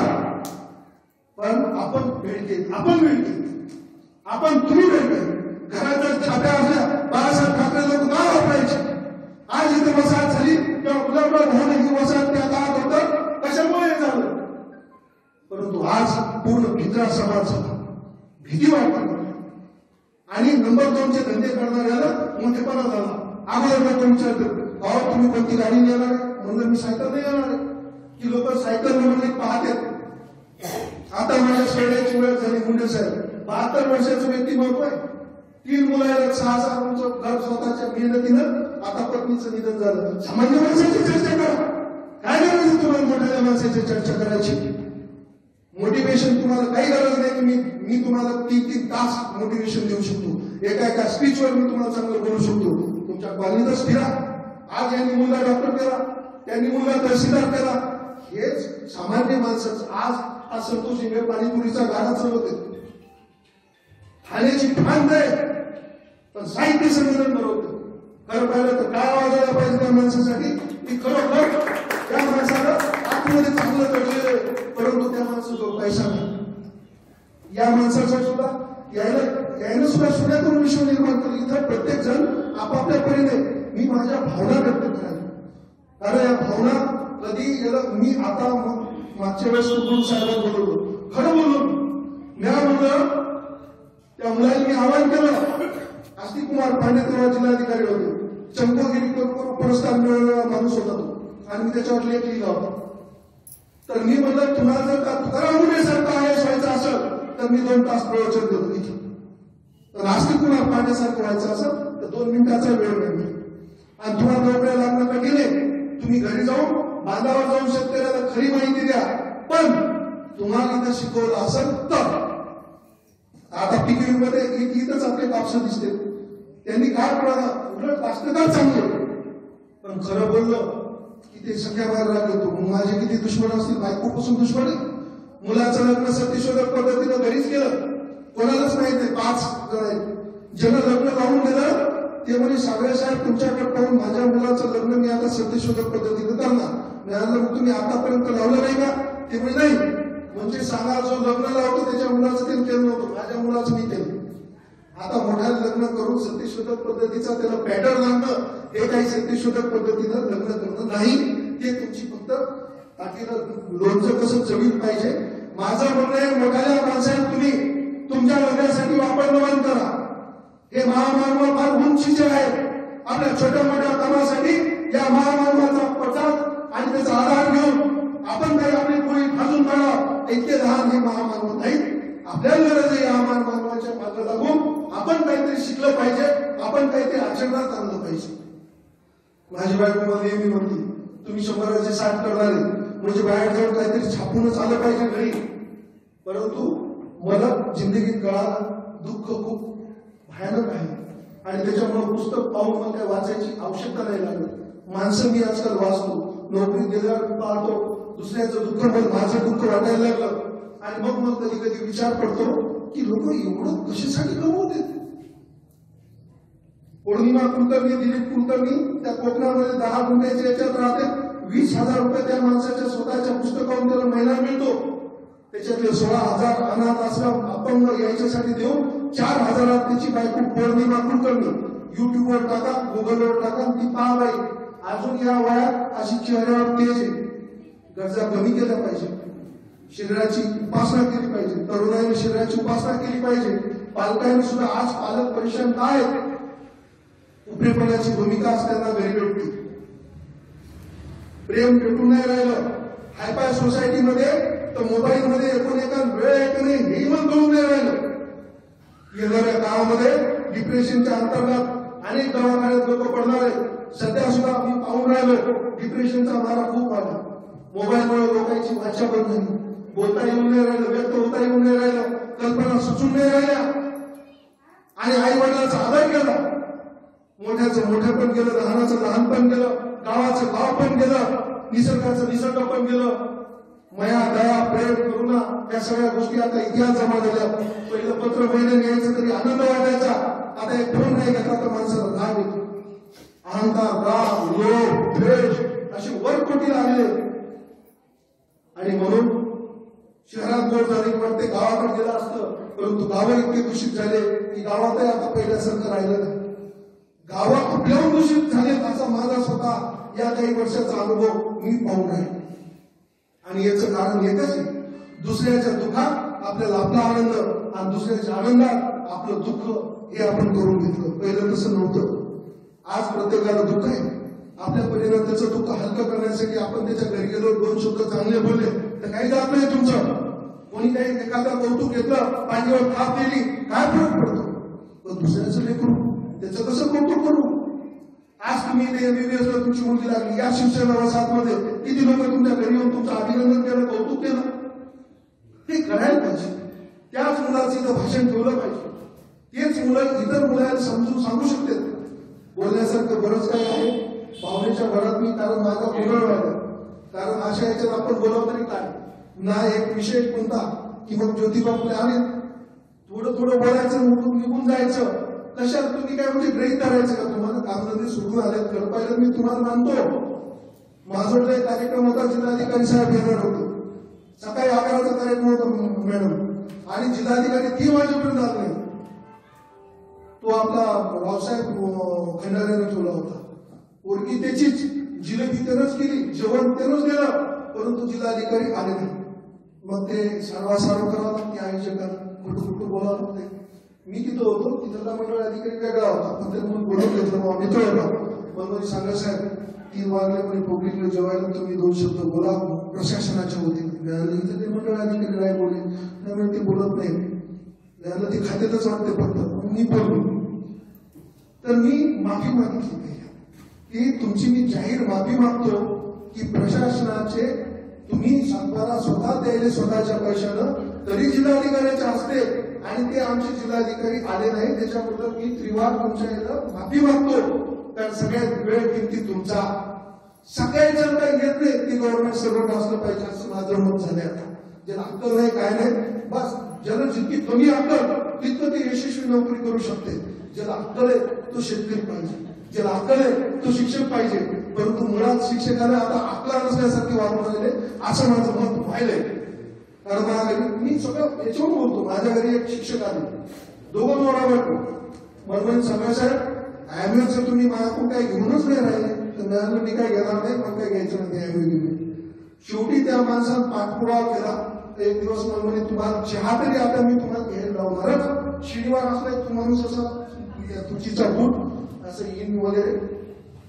मी बसलो त्यामुळे सर ते सोडा, तुम्ही सानेगुरुजी श्यामची सानेगुरुजी श्यामची आई वाचलं का. ते म्हणजे तुम्ही सांगले साहेब असे पुस्तक वाचत जाऊ नका. ते संवेदनशील माणूस होता, आत्महत्या केली कोणी सानेगुरुजीनं. मला ठीक आहे, त्यानं आत्महत्या केली, तुमचा वध नाही, आतून होऊ नये एवढं तुम्ही लक्षात घ्या. पण तुम्ही सांगा सानेगुरुजी सुद्धा शिक्षक वाचत नाहीत, किती शोकांतिक आहे. मुलावर आज शिक्षक किती महत्वाचा घटक आहे. आणि नेमकं तिथंच आपण आज शिक्षक चांगलं पाहिजे. पण आजकाल कोणी शिकत नाही, शिकवत नाही, वाचन करत नाही, आणि त्याच्यामुळं आपल्याला परेशानी निर्माण होईल. किती दिवस हे असं चालणार. आज दवाखान्यात प्रत्येक ठिकाणी लूट आहे. आज माझं स्वतः मी जे पाहून राहिलो दवाखान्यात एवढी लुटे मॅडम की तुम्हाला प्रत्येकाला असे सूर्य असे लावलेलेच आहेत. आमच्या नोकरी सगळीकडे असे सूर्य लावलेलेच आहेत. तर आपल्याला जागृत व्हावं लागणार, वाचन करावं लागणार, वाचन आपल्याला वाढवावं लागणार आहे. आपल्या मुलावर संस्कार आपण वाचला तर मुलं वाचतील. आपण जर एखाद्या महामानवाबद्दलचं एखादं पुस्तक आणलं मुलं वाचतील. त्या दिवशी आपण मुलाला समजून सांगा. अजूनही मी बरंच काय बोलू शकतो एखाद्या विषयानुसार असं जर घडलं, परंतु आज मला असं वाईट वाटलं की आपण इतक्या दूर या ठिकाणी आलो. एवढं मोठं 4000 घरं असणारं हे शिवसेना वसाहत या लोकांचं काम आहे की इथं इतक्या दिवसापासून आपल्याला राहायला आपल्याला जागा भेटली. इथं आपण इतक्या सोयी सुविधा आहेत आणि एका महामानवाच्या कार्यक्रमाला आपण फार कमी संख्येनं इथं उपलब्ध झाले. म्हणजे स्टेजवरचे सुद्धा जास्त प्रमाण मला वाटतंय. आपण किती दिवस म्हणायचे की बा नाही लोक कामात नाही, काम सोडून एवढा महामानवाचं एवढं मोठे कामाचे यांनी देशासाठी एवढं योगदान दिलं. आपलं काम होतं की आपण आलं पाहिजे. 4 चांगल्या गोष्टी काय गरज आहे. पंढरीबाई डोरकरला हे कार्यक्रमाचं आयोजन करण्याचा काय उद्देश? कोणी म्हणेल राजकीय असू शकतो असं, पण निदान त्या माणसानं एक चांगलं पाऊल टाकून एक चांगला विचार पेरण्याची मानसिकता केली ना. हे काय जातीत भेटलेली थोडीच आहे. किंवा शिवाजी महाराज मराठाचे, ज्योतिबा फुले मायाचे, मग नंतर हे कोण हे महाराज असं नाही. मग आता गोपीनाथ मुंडे वंजाऱ्याचे. हे आपण केलं. ज्योतिबा शिवाजी महाराजांनी स्वराज्य तलवारीच्या जोरावर जे मिळवलं तेच बाबासाहेबांना ते विचार लेखणीच्या जोरावर संविधानात मिळले. या सगळ्यांचे आदर्श शिवाजी महाराज, तिथून ज्योतिबा फुले. परंतु आपण आपल्या या महामानवाला जातीमध्ये सीमित केलं. अहिल्याबाई होळकर दंग हे कृपया हे चुकीचं आहे. आणि हे महामानव कधी आपसात तसं करत नव्हतं. आपणही करू नये.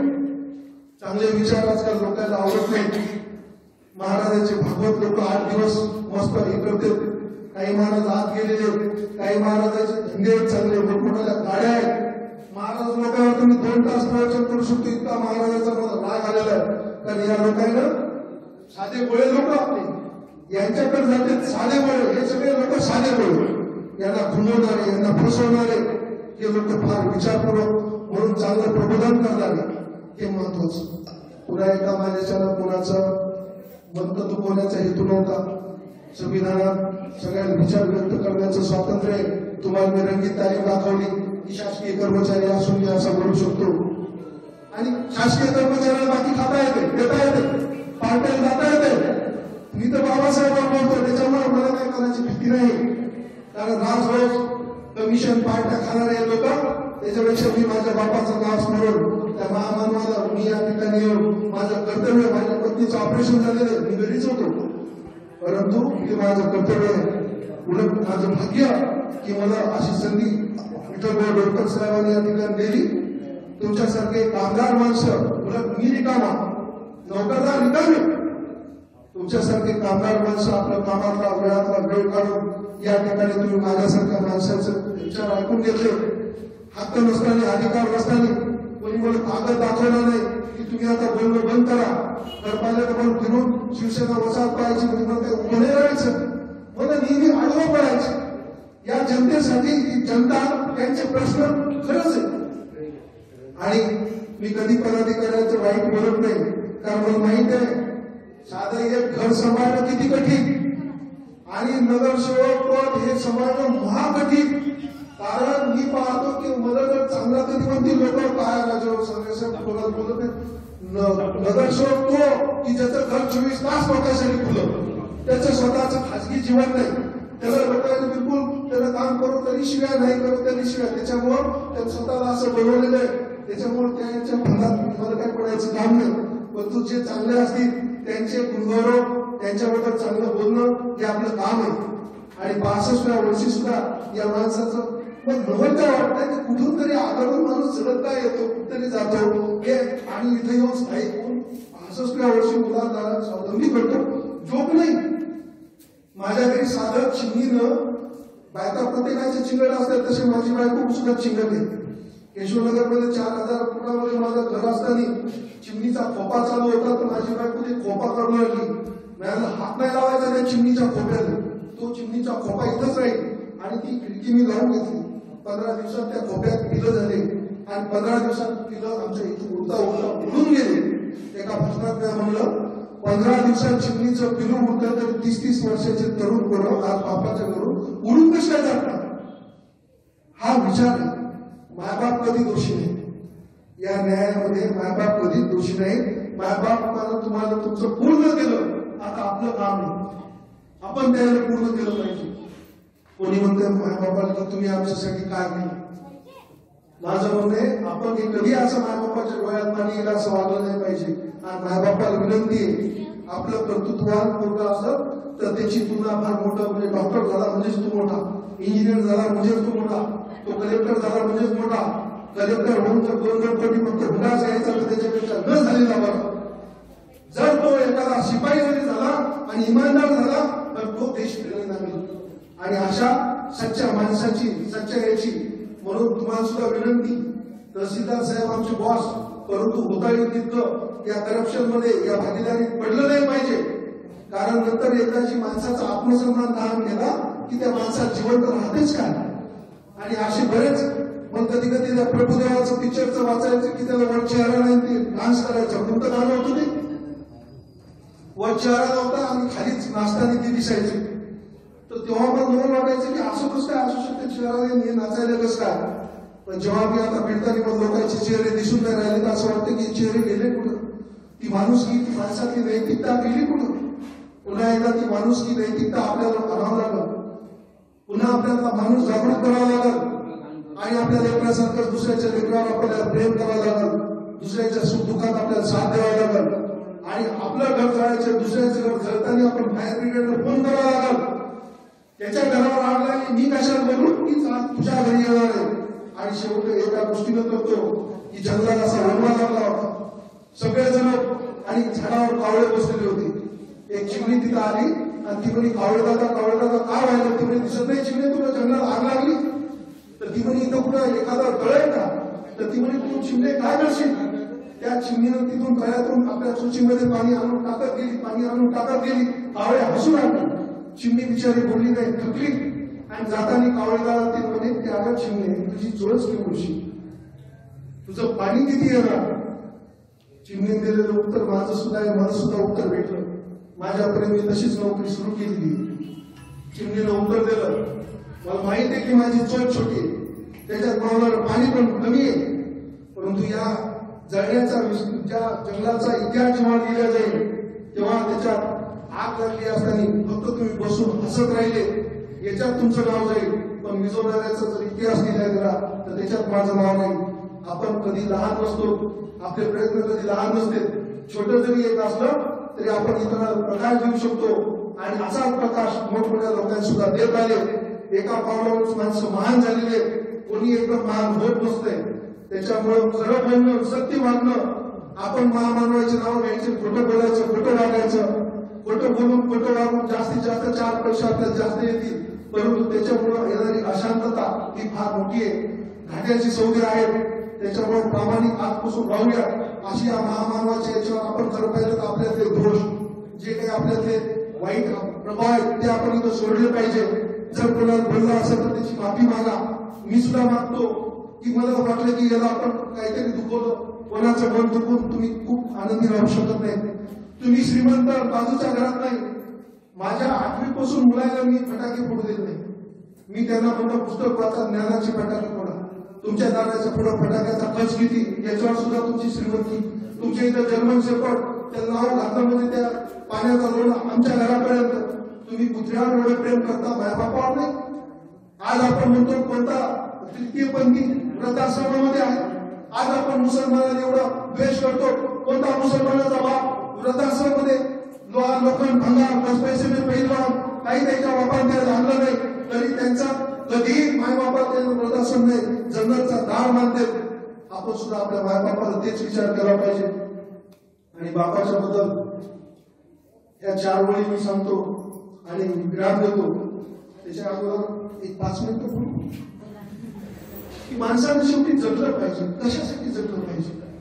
एक कविता त्याच्यावर मी सादर करतो की जगायचं कसं.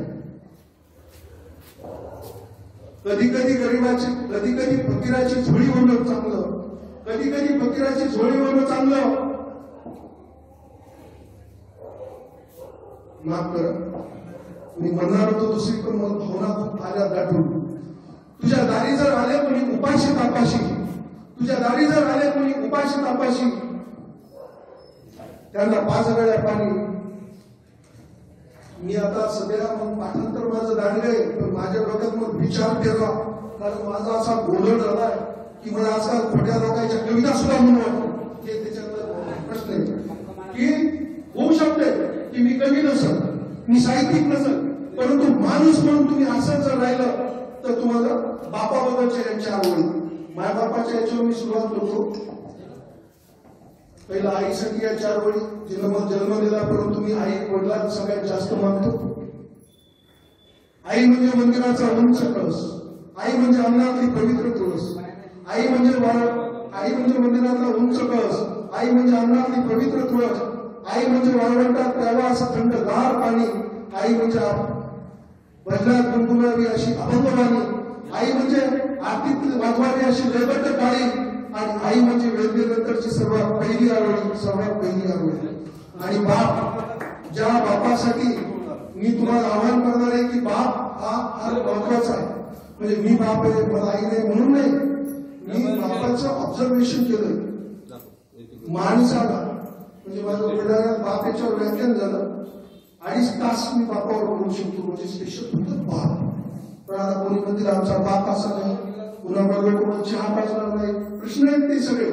आणि मी कोणते पैसे घेत नाही, म्हणजे कोणत्याही व्याख्यानाचे मी 100 जिल्हा परिषद शाळेमध्ये गेलो, मी काही पैसे घेत नसतो. मी कितीही त्यांना म्हणजे तुम्हाला पैसे नाहीत लागत, कारण तुला मी समुपदेशन मोफत करतो. कोणाच्या घरी जर ताण असेल मुलगी तर मग बोलवा, मग ताण तो माझं गिराईक आहे, म्हणजे मग ती बरं वाटते. माझी बायको आजारी असताना मी दुसरीकडेच लक्ष देऊन होतो, म्हणून माझी बायको पुन्हा मला वेळ करू लागली की या माणसाचं काही खरं नाही. बाप हा कधी जिवंतपणे समजत नाही. 38 वर्ष झाले माझे वडील वारून, आजही मला वडिलांच्या आठवणीनं हुंदकायत.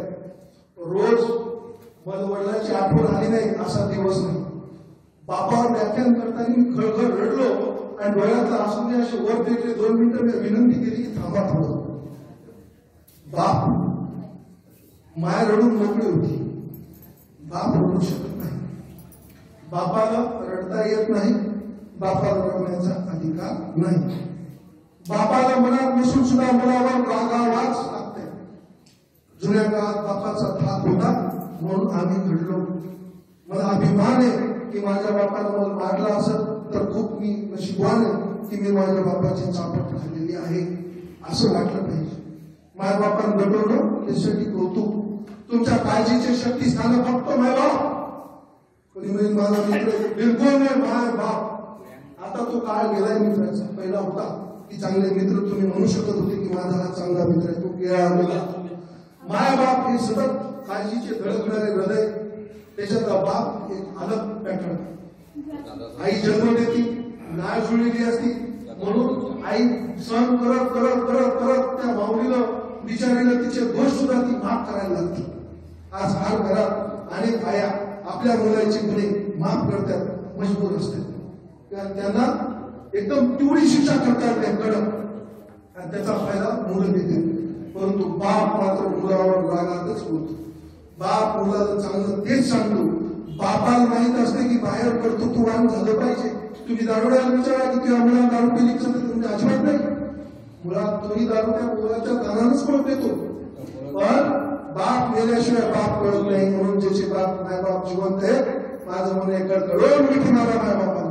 मुन्नाबाई MBBS सारखी त्यांची झपटी जी आहे ना, तशी तुम्ही कळकळून बापाला मिठी मारली पाहिजे. बाप हा रडतो, त्याच्या रडण्याच्या वेळा वेगळ्या, त्याच्या रडण्याचे ठिकाण वेगळे, तो व्यक्त होऊ शकत नाही. अनेक बापा मला माझ्या भाषणात रडले. CS होते बुलढाण्याला, कळकळून मला मिठी मारली 70 वर्षाची. त्याच्यामुळे अनेक डॉक्टरनी पाहिले की लोक मनात बोललेले, हा निशा सगळा मनात आहे. कोणी मोकळं बोलून नाही राहिलं, सगळं वरवर आधार आपण राहिलो. हडून टाका आपला हनुमानाला जसा वरून ते काय म्हणते सिंदूर फासू फासू मूळच्या हनुमान कसा दिसतो या मामाच्या गावातच किती दिवसांनी पाहिला, तसं आपल्या अंगावर चढवलेला हा शेंडूर, नाटकाचे हे सगळे ओले काढा आणि आपला एकदा चेहरा आरशात पहा की हे मी ओरिजिनल, हा तानाजी, हा मी हे माझं रूप आहे.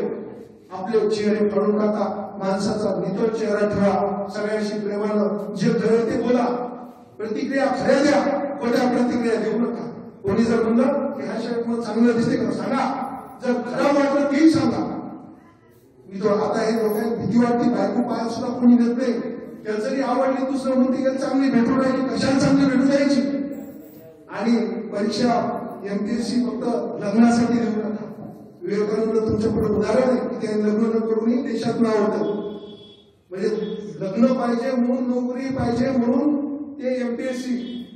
माझी विनंती आहे, नगरसेवकांचं सुद्धा आव्हान आहे की गव्हर्नमेंटला 50 वर्षाच्या वरचे सगळे कर्मचारी नोकरीवरून काढून टाकले पाहिजे आणि त्याच्या एका पगारामध्ये 4 माणसं नोकरी लागतात, 10,000 हजाराचे 6 माणसं लागतात आणि या माणसाचे लग्न होतील बिचारी. तुम्ही तर संसार केला ना 40 वर्ष, घडू द्या त्या निदान त्याचे लग्न होतील आणि 50-55 वर्ष झाले तर तशी ते रिटायरमेंटच्या स्टेजवर असते. त्याच्यामुळं खूप काय नका मी संपवतो असं जाहीर सांगून संपवतो.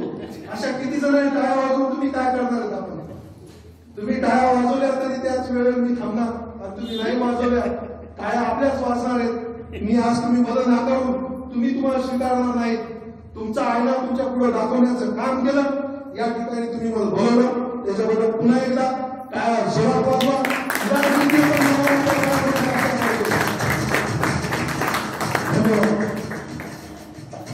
नाव तानाजी असल्यामुळे नावाचा विचार करून झोपतो. धन्यवाद सगळे सर, अतिशय प्रखर शब्दामध्ये तुम्ही या ठिकाणी प्रबोधन केलं.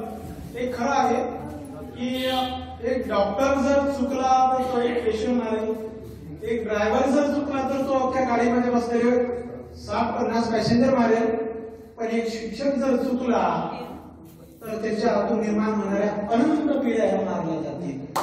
म्हणून शिकवणारा हा खरा गुरु सत्सद, विवेक आणि एक आदर्श करत असला पाहिजे, तरच चांगले विचार आपल्या पाल्यात होतील. चांगलं तोडीचं मार्गदर्शन सांगली सरांनी या ठिकाणी केलं, त्याबद्दल त्यांचं धन्यवाद. यानंतर पुष्पदादा गावंडे यांना आमंत्रित करतो, त्यांनी आपलं मनोगत व्यक्त करावं.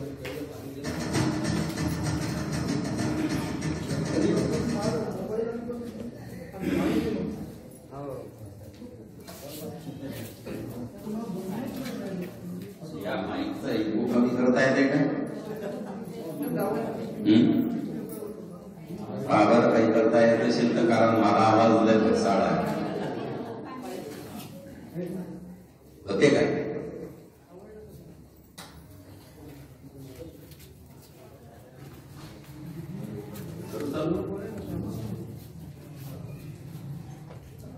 आजच्या महापरिनिर्वाण दिनाच्या निमित्तानं आयोजित या कार्यक्रमाचे अध्यक्ष आमच्या सुमनताई गावंडे, माझा पहिल्यांदा जोगायर येत आहे, त्यांना गावंडे असल्यावरही बघण्याचा. आमचे सहकारी शेळके सर, आणि आज मला कळलं की तानाजी सांगडे यांचं तानाजी याच्या वडिलांना का नाव ठेवलं सर. ज्या कोंढाण्याचा सिंहगड झाला तिथं तानाजीची तलवार चौफेर चालली होती, त्याचाही एखादा कोपरा हुकला असेल, पण सांगले साहेबांना एकही कोपरा हुकला. चौफेर तलवारबाजी केली आणि तलवारबाजीवरच थांबले नाही, काही खूप गोळी लागले. आजचा महापरिनिर्वाण दिनाचा हा जो सोहळा आहे, खरं तर हा कार्यक्रम आहे, महापरिनिर्वाण दिन म्हणजे जाण्याचा दिवस आहे, हा शोकाचा दिवस तसा आपण मानत असतो. कुठल्याही महापुरुषाचं जाणं हे देशासाठी आणि सर्व समाजासाठी दुःखदायक असतं, हानी करणार असतं, पोकळी निर्माण करणार असतं. बाबासाहेब आंबेडकरांचा महापरिनिर्वाण दिन शिवसेना वसाहतमध्ये साजरा होत आहे. बऱ्याच लोकांनी नाराजी व्यक्त केली की इथं हजेरी कमी आहे, परंतु मला असं वाटते की बाबासाहेब आंबेडकर यांचा हा महापरिनिर्वाण दिन शिक्षणासाठी साजरा होत आहे हेच एक क्रांतिकारी पाऊल आहे. कारण आम्ही बघतो की तानाजी सांगेंनी सांगितलं की आपण पुढारी वाटून घेतलेले आहे. म्हणजे गावात जर शिवजयंती साजरी होत असेल तर ते मग आपला पाटीलपुरा असेल किंवा आपला बहुजनांचा जो इलाका असेल त्याच्यात साजरी होईल. आंबेडकरांची जयंती दलित वस्तीत साजरी होईल. हे आपल्या देशातल्या लोकांची मानसिकताच दर्शवते. खरं तर आंबेडकरांनी या देशाला काय नाही दिलं, सर्व काही दिलं. या देशाला लिगली इंडियन हा जो काही मॅप आहे वास्तवातला या देशाला आकार देण्याचं काम कायद्यानं आणि वास्तवानं बाबासाहेब आंबेडकरांनी दिलं. कारण त्याआधी आपला देश भारत किंवा इंडिया म्हणून अस्तित्वातच नव्हता. वेगवेगळे राजे होते. इंग्रजांचं त्यावेळेस आपल्यावर साम्राज्य होतं आणि त्यांनी पण हेतुपुरस्सर इथं राजे निर्माण जे झालेले होते त्यांचं अस्तित्व मिटवलं नव्हतं. बाबासाहेबांनी घटना लिहिली ती 1950 साली अस्तित्वात आली आणि या देशातले सरदार पटेलांसारखे गृहमंत्री भेटल्यानंतर सर्व जे राजे होते त्यांना या देशात सामील करून घेण्याचं काम घटनेच्या आधाराने केलं. या देशातल्या बहुजनांना बाबासाहेब आंबेडकरांनी चेहरा दिला.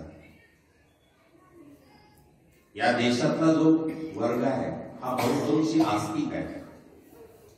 म्हणजे पहा की गौतम बुद्धांनी 2500 वर्षापूर्वी सांगितलं होतं की मला देव दिसला नाही, ते देवाच्या नावावर मौन झाले होते. गौतम बुद्धांच्या 2500 वर्षांनंतर आपल्या देशात 33 कोटी देव निर्माण झाले.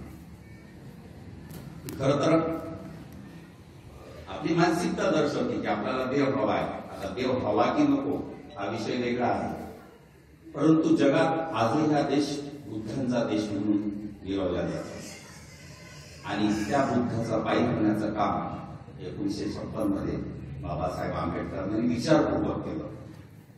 बाबासाहेब आंबेडकर नास्तिक होते, परंतु त्या बाजूने त्यांनी हिंदू धर्म त्यागला आणि जो नास्तिकवादाचा पुरस्कार करणारा धम्म आहे तो स्वीकारला. धम्म म्हणजे माणसाचा माणसाशी व्यवहार आणि धर्म म्हणजे माणसाचा देवाशी व्यवहार. तर धर्मात देव ही जी दुसरी बाजू असते ती कधीच अस्तित्वात वास्तवात येत नाही. आपलीच बाजू माणसाची फक्त तिथं समोर असते. देव हा कधीच वास्तवात येत नाही. परंतु धम्मात तसं नाही. धम्मात तुमचा आणि माझा व्यवहार आहे, तर दोन्ही पार्ट्या अस्तित्वात असतात. त्यामुळे धम्म हा वास्तवावर आधारित धर्म आहे. तो धर्माशी या बाबतीत खूप अंतर राखून असतो. तर या देशात धम्म स्वीकारण्याचं काम 2500 वर्षानंतर बाबासाहेब आंबेडकरांनी केलं आणि बाबासाहेबांनी या देशाला घटना देताना आस्तिकांचाही तेवढाच विचार केला की बहुजनांना आणि दलितांना मंदिरात प्रवेश भेटला पाहिजे. तर आज बहुजनांना आणि दलितांना मंदिरात प्रवेश का भेटतो? बाबासाहेब आंबेडकरांच्या घटनेमुळे भेटतो. त्यांनी जी घटना अस्तित्वात आणली, जे नियम घालून दिले, त्यामुळे सार्वजनिक ठिकाणी मंदिरात देवा धर्माच्या उच्च निष्ठेच्या नावावर कोणाला प्रवेश नाकारता येत नाही. तर आस्तिकांचा एवढा आदर करणारे नास्तिक बाबासाहेब आंबेडकर किंवा गाडगे बाबांचा आपण विचार घेतला तर गाडगे बाबा हे असे संत होते, ते नास्तिकवादापर्यंत पोहोचलेले होते. परंतु या देशातला जो बहुतांशी बहुजन वर्ग आहे हा देव घोडा आहे. देवाच्या अस्तित्वाशिवाय, देवाच्या मानसिक आधाराशिवाय तो जगू शकत नाही आणि जो नैसर्गिकरित्या देवाच्या आधाराशिवाय जगू शकत नाही त्याला नास्तिकवादाचे धडे देऊन फायदा नाही. म्हणून आपल्या गाडगे बाबांनी आपल्याला स्वच्छतेत आणि झाडू ग्रामसभेत देव सांगितला. कारण त्यांना माहित होतं की इथला माणूस देवाशिवाय राहू शकत नाही. परंतु आमच्या समाजाला गाडगे बाबा अजूनही समजले नाही. ते अजूनही विचार करतात की बा गल्ल्या झाडून आणि गटारा झाडून देव कसा काय पावते. आम्हाला मूर्ती पूजेची सवय झाली आणि मूर्ती पूजेचंही बरेच लोक समर्थन करतात, कारण त्याच्यात आत्मिक शांती मिळते. कुठलीही गोष्ट ही 100% बरोबर असत नाही आणि 100% चूकही असत नाही. पूजा केल्यामुळे आम्हाला आत्मिक शांती भेटत असेल, भजन केल्यामुळे जर आम्हाला आमचा उत्साह द्विगुणित होत असेल तर ती गोष्ट मनाच्या शांतीसाठी खूप आवश्यक आहे आणि मनाच्या शांतीपेक्षा या जगात दुसरं काहीच मोठं नाही. म्हणून बाबासाहेब आंबेडकरांनी तो विचार करून आपल्याला आस्तिकतेसाठी सर्व मंदिरात प्रवेश देण्याचं काम केलं. दलितांचा उद्धार केलाच, आम्ही त्यांना अजूनही दलितांचे पैवाणी मानतो, परंतु बहुजनांसाठी त्यांनी जे केलं ते शब्दातीत आहे. बहुजनांना चेहरा देण्याचं काम बाबासाहेबांनी केलं, बहुजनांना ओळख देण्याचं काम बाबासाहेबांनी केलं आणि बहुजनांना सवलती देण्याचंही काम बाबासाहेबांनी केलं. तर इथल्या 75 ते 80% बहुजनांवर बाबासाहेबांचे अनंत उपकार आहेत, परंतु आम्ही त्यांना दलिताचा म्हणून आजवर वागवत आलो ही आमची शोकांतिका आहे. गौतम बुद्ध या देशाचं खरं तर वैभव आहे, परंतु आम्ही गौतम बुद्धाचा देश म्हणून मिरवत नाही, आम्ही देवादिकांचा देश म्हणून मिरवतो. खरं तर देव जर मानला तर तो सर्व विश्वाचा झाला, तो काही एका देशाचा असत नाही.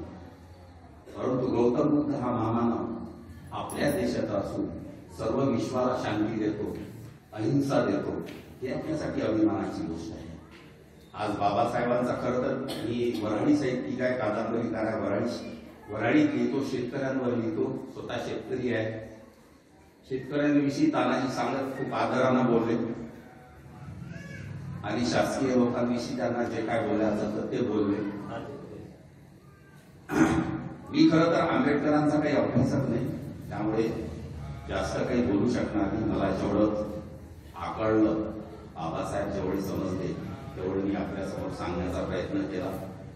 बराच वेळ झालेला आहे, यानंतर कवी संमेलनही घ्यायचं आहे, त्यामुळे अध्यक्षांच्या परवानगीनं या कार्यक्रमाचं उद्घाटन झालं असं मी जाहीर करतो.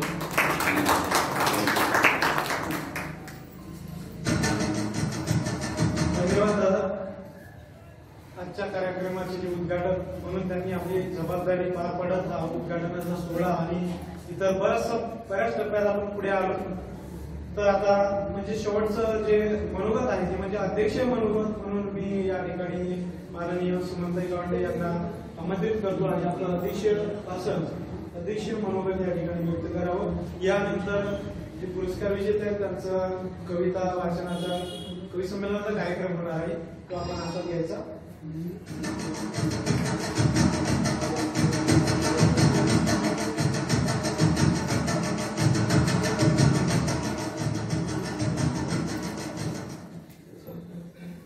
आज 6 डिसेंबर महापरिनिर्वाण दिनाचा कार्यक्रम आहे. त्या कार्यक्रमाचं उद्घाटन म्हणून गावंडे साहेब ज्यांचं प्रखर असं आपण भाषण ऐकलं असे आमचे भाऊ तानाजी भाऊ साबळे, आमचे शेट्टी साहेब, याच प्रभागाच्या नगरसेविका समनाताई गवळी, दिलीप भाऊ देशमुख या कार्यक्रमाला येऊन गेले आणि या कार्यक्रमाचे आयोजन आमचे आदरणीय पंढरी बोलकर, त्यांच्यासोबत माझ्या घरी आले होते संतोष भोईगळे. खरं तर या 1 महिन्याच्या अगोदर जोरकर भाऊ आणि संतोष भोईगळे घरी आले आणि त्यांनी सांगितले की ताई आम्हाला असा कार्यक्रम घ्यायचा आहे, तुम्ही याल का? म्हटलं मी येईल ना. तुम्ही शिवसेना वसाहतमध्ये जर कार्यक्रम घेता तर याच्यापेक्षा मोठी गोष्ट कोणती आहे? तिथं खरंच असे कार्यक्रम झाले पाहिजे आणि मी नक्की येणार. भाऊंनी सांगितलं मी 3 वाजेपर्यंत मी येईल आणि व्यासपीठावरील विचारवंत सर्व साहित्यिक हे असल्यामुळे मलाही आपण त्यांचं जर ऐकलं तर आपल्याही ज्ञानात भर पडेल. खरं तर आज दिवस असा ऐतिहासिक दिवस आहे. आपण ज्यांचे फोटो समोर पूजन हा केले, खरं तर रयतीचे राजे छत्रपती शिवाजी महाराज, आपले ज्ञानाचे गुरु महात्मा ज्योतिबा फुले आणि सर्व देशभरात आपण या भारतीय घटनेचे शिल्पकार बाबासाहेब आंबेडकर यांचा महापरिनिर्वाण दिन साजरा करत आहोत. खरं तर थोर पुरुषांची जयंती पुण्यतिथी आपण हे साजरी करतो आणि मला सागरेपूरच्या एक सहमत आहे की आपण सगळे हे थोर पुरुष जाती जातीत वाटून घेऊ नये. हे सर्वांचे आहे, त्यांनी सर्वांसाठीच हे केलेलं आहे. बाबासाहेबांनी जे संघटनेचे शिल्पकार आहेत म्हणूनच आपण या स्टेजवर आहोत. खरं तर मी तेव्हापासूनच 2002 मध्ये जेव्हा मी निवडून आली आणि महापौर पदाचा मला बहुमान मिळाला आपल्या या जनतेच्या सर्व सहकार्याने, त्यामध्ये माझ्या प्रभागात मला अभिमान आहे की पंजाबराव भाऊ हे राहतात, त्यांचं एक साप्ताहिक आहे नारी शक्ती ललका, ते माझ्या घरी घेऊन आले आणि खरं तर त्यांनी या नारीबद्दल एवढं मोठं साहित्य करून ते घरोघरी वाटतात, त्यांचं एवढं मोठं महान कार्य आहे. असे आपल्याकडे सर्व शेळके साहेब आहेत. आमच्या ताईचा आज या फोटो आहे त्या गावंडीताई, त्या खूप चांगलं कवी आहेत, त्यांचं मी ऐकलेलं आहे आणि बऱ्याच अरुण भोटे असतील अशा कार्यक्रमाला मी बरेच वेळ आलेली आहे आणि मला ते आवडते की खरं हे जनतेसमोर आलं पाहिजे. भाऊ मी सांगत नाही की खरं का बोलत नाही, मला आवडतं खरंच बोललं पाहिजे. खरं बोलल्यानं आपलं सर्व काही नाही, ते एक खोटं जर बोललं तर 10 खोटं हे बरोबर असतात. त्याचा मला खरंच अनुभव आहे. मी सांगेन मी घरी आहे तर घरी आहे, बाहेर आहे तर बाहेर आहे. नाहीतर किती लोकांना असं असते की तुम्ही म्हणता राजकीय लोकांना ते घरीच असतात पण त्यांच्या मुलांना सांगतात की सांग पप्पा घरी नाही, असं आपल्या महिलांना येत नाही. मी सांगितलं की घरीच आहे. कोणी घरी जर येणार असले, पंढरी भाऊ जर असले की ताई मी तुमच्या घरी येणार आहोत तर या ना भाऊ मी घरीच आहे, असं असलं तर तेच टिकते भाऊ. खरेपणा हा टिकते, खोटेपणा जास्त टिकत नाही. त्या सर्व गोष्टी सविस्तर भाऊनं एवढं चांगलं मार्गदर्शन केलं आणि त्यांचा कार्यक्रम जर ठेवला तुम्ही शिवसेना वसंतराय स्वप्नाताई नवले भाऊला जर बोलवलं तर खरं तर या लोकांना फारच गरज आहे ऐकण्याची आणि समजून घेण्याची. असे कार्यक्रम जर झाले तर आपण आता एवढे आले त्याच्यापेक्षा आम्हाला घरीनच दुसऱ्यांदा जर कार्यक्रम घेतला तर नक्कीच माझ्या महिला भगिनी सुद्धा येतील आणि माझे भाऊ हे बंधू जे आले याच्यापेक्षा दुप्पट चौपट तरी येतील. खरं तर मला या कार्यक्रमाचं अध्यक्ष केलं भाऊनं. भाऊ खरंच मोठे आहेत. कार्यक्रम म्हटल्यावर हे आपण वेळ दिलाच पाहिजे. आम्हाला माहिती आहे की कार्यक्रम हा लवकर संपत नसतो. 3 वाजता म्हटलं तर 5 वाजतील 6 वाजतील. त्या म्हटलं शेडके भाऊला म्हटलं की मी तुम्ही बोला नाही म्हणून मला 5 वाजता अशोक वाटिकामध्ये कार्यक्रम आहे. कार्यक्रम आज खूप आहे, सर्वच कार्यक्रमाला जात आहे. म्हणून मला वाटते की हा कार्यक्रम एवढं चांगलं आयोजन केलं त्याबद्दल मी पंढरी भाऊचे मनपूर्वक अभिनंदन करते. त्यांचे सर्व सहकारी, त्यांच्या मनात वाटते की मी जनतेची सेवा करतो तरी मला जनतेनं सुद्धा एक वेळ माझ्या पाठीशी उभं राहावं अशी त्यांची इच्छा आहे आणि ते आपण पूर्ण कराल एवढं मी सांगू शकते की त्यांचे एक शून्यातून विश्व निर्माण करणारे पंढरी भाऊ दोरकर आहेत. मी बरेच वर्षापासून त्यांना पाहते. मला मी 20 वर्ष झाले नगरसेविका म्हणून काम करत आहे, परंतु त्यांची सेवा हे जनतेची सेवा आहे आणि निस्वार्थ आहे. म्हणून त्यांना सुद्धा असं वाटलं मनातील इच्छा असली तर ते सांगतील की बा खरंच मला काही सत्य एक सेवा करण्याची संधी द्या तर आपण त्यांना द्याल. आजचा कार्यक्रम अतिशय सुंदर आणि सगळं मार्गदर्शनाची रेलचेल झालेला आहे आणि आपणही सर्व जेवढे काही माझ्या समोर बसलेले ज्येष्ठ नागरिक आपण सर्वांनी जे आज पुरस्कार मिळालेले सर्व आहेत त्यांचं मी मनपूर्वक अभिनंदन करते आणि माझ्या सर्व लहान मुली आहेत शाळेच्या त्यांना सुद्धा आज प्रमाणपत्र मिळालं, पुरस्कार मिळाला, त्यांचं सुद्धा कौतुक करते आणि सर्वांचे इथं आलेले माझ्या सोबतही एक माझाच मुलगा म्हणून आलेला आहे शुभम आणि शुभमचं कार्य हे सुद्धा तरुणांचं त्याला भाषण आवडलं असेल सागळे भाऊंचं.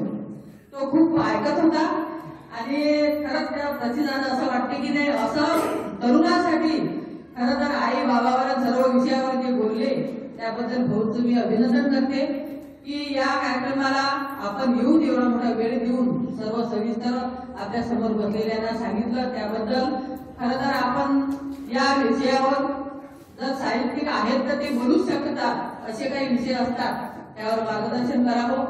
आणि आज आपल्या कार्यक्रमाला जे आलेले आहेत त्यांचं सुद्धा मी मनपूर्वक अभिनंदन करते.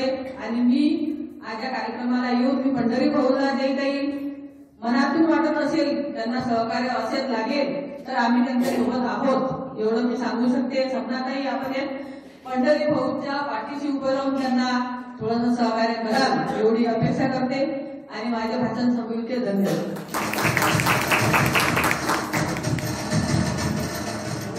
धन्यवाद ताई. सहकार्य असल्याशिवाय पुढील गोष्ट पुढे जात नाही. या ठिकाणची मंडळी छोटी जरी असली तरी उद्या हाच कार्यक्रम भव्यतेचं रूप घेईल. कारण आमचा अनुभव आहे मी पहिल्यांदा संमेलन दादाच्या नेतृत्वात घेतलं होतं त्यावेळेस आमच्या संमेलनात 400-500 लोक होती आणि ज्यावेळी दुसरं संमेलन मराठा मंडळ कार्यालयात घेतलं त्यावेळेस तिथे 6000 पब्लिक होती. असा हा अनुभव संत जोशी पाठीशी आहे. नक्कीच या कार्यक्रमात येणाऱ्या नागरिकात वाढ होईल. शेवटचा टप्पा म्हणजे आभार प्रदर्शन संत जो इंगळे यांना आमंत्रित करतो आणि आपण आभार व्यक्त करायला शिकतो.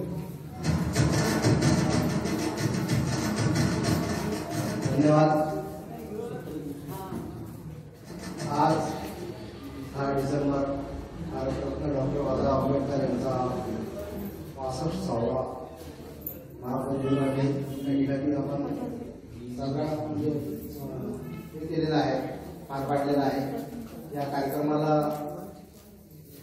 अध्यक्ष म्हणून माझी महिला महापौर पहिल्या यांनी वेळात वेळ देऊन आपल्या शिक्षणा वर्षांमध्ये उपस्थिती दिली. त्याच निमित्ताने महाराष्ट्र राज्य साहित्य सांस्कृतिक मंडळाचे सदस्य माननीय पुष्पराज दादा गावंडे हे या कार्यक्रमाला उद्घाटक म्हणून लाभले. प्रमुख वक्ते म्हणून मंडळ अधिकारी तानाजी सांगळे साहेब यांनी आपल्याला वेळ दिला. प्राध्यापक सदाशिव शेळके सर, प्रदेश सरचिटणीस राष्ट्रवादी काँग्रेस ओबीसी महासंघचे यांनी सुद्धा वेळात वेळ देऊन आपल्या कार्यक्रमाला उपस्थिती लावली. तसेच सपनाताई यांनी पूर्ण वेळ आपल्या कार्यक्रमाला उपस्थिती दिली. जय भवानी रामपूरचे व्यायामशाळेचे अध्यक्ष मंडळ डोंगरकर यांनी हा कार्यक्रम संयुक्तिकरित्या आपण पार पाडू असा शब्द दिला आणि त्यांनी तो शब्द पाळला आणि सोबत राहिले या कार्यक्रमासाठी. खूप दिवसाची इच्छा होती की शिवसेना म्हणजे आपण एक परिवर्तनाचं पहिलं बोट टाकलं पाहिजे. हा कार्यक्रम आपण इथं पार पाडला पाहिजे. या कार्यक्रमाला सामाजिक समरसता मंचाचे सहकार्यवाह जिल्हा कार्यवाह सारंगजी करे सर हे उपस्थित राहिले.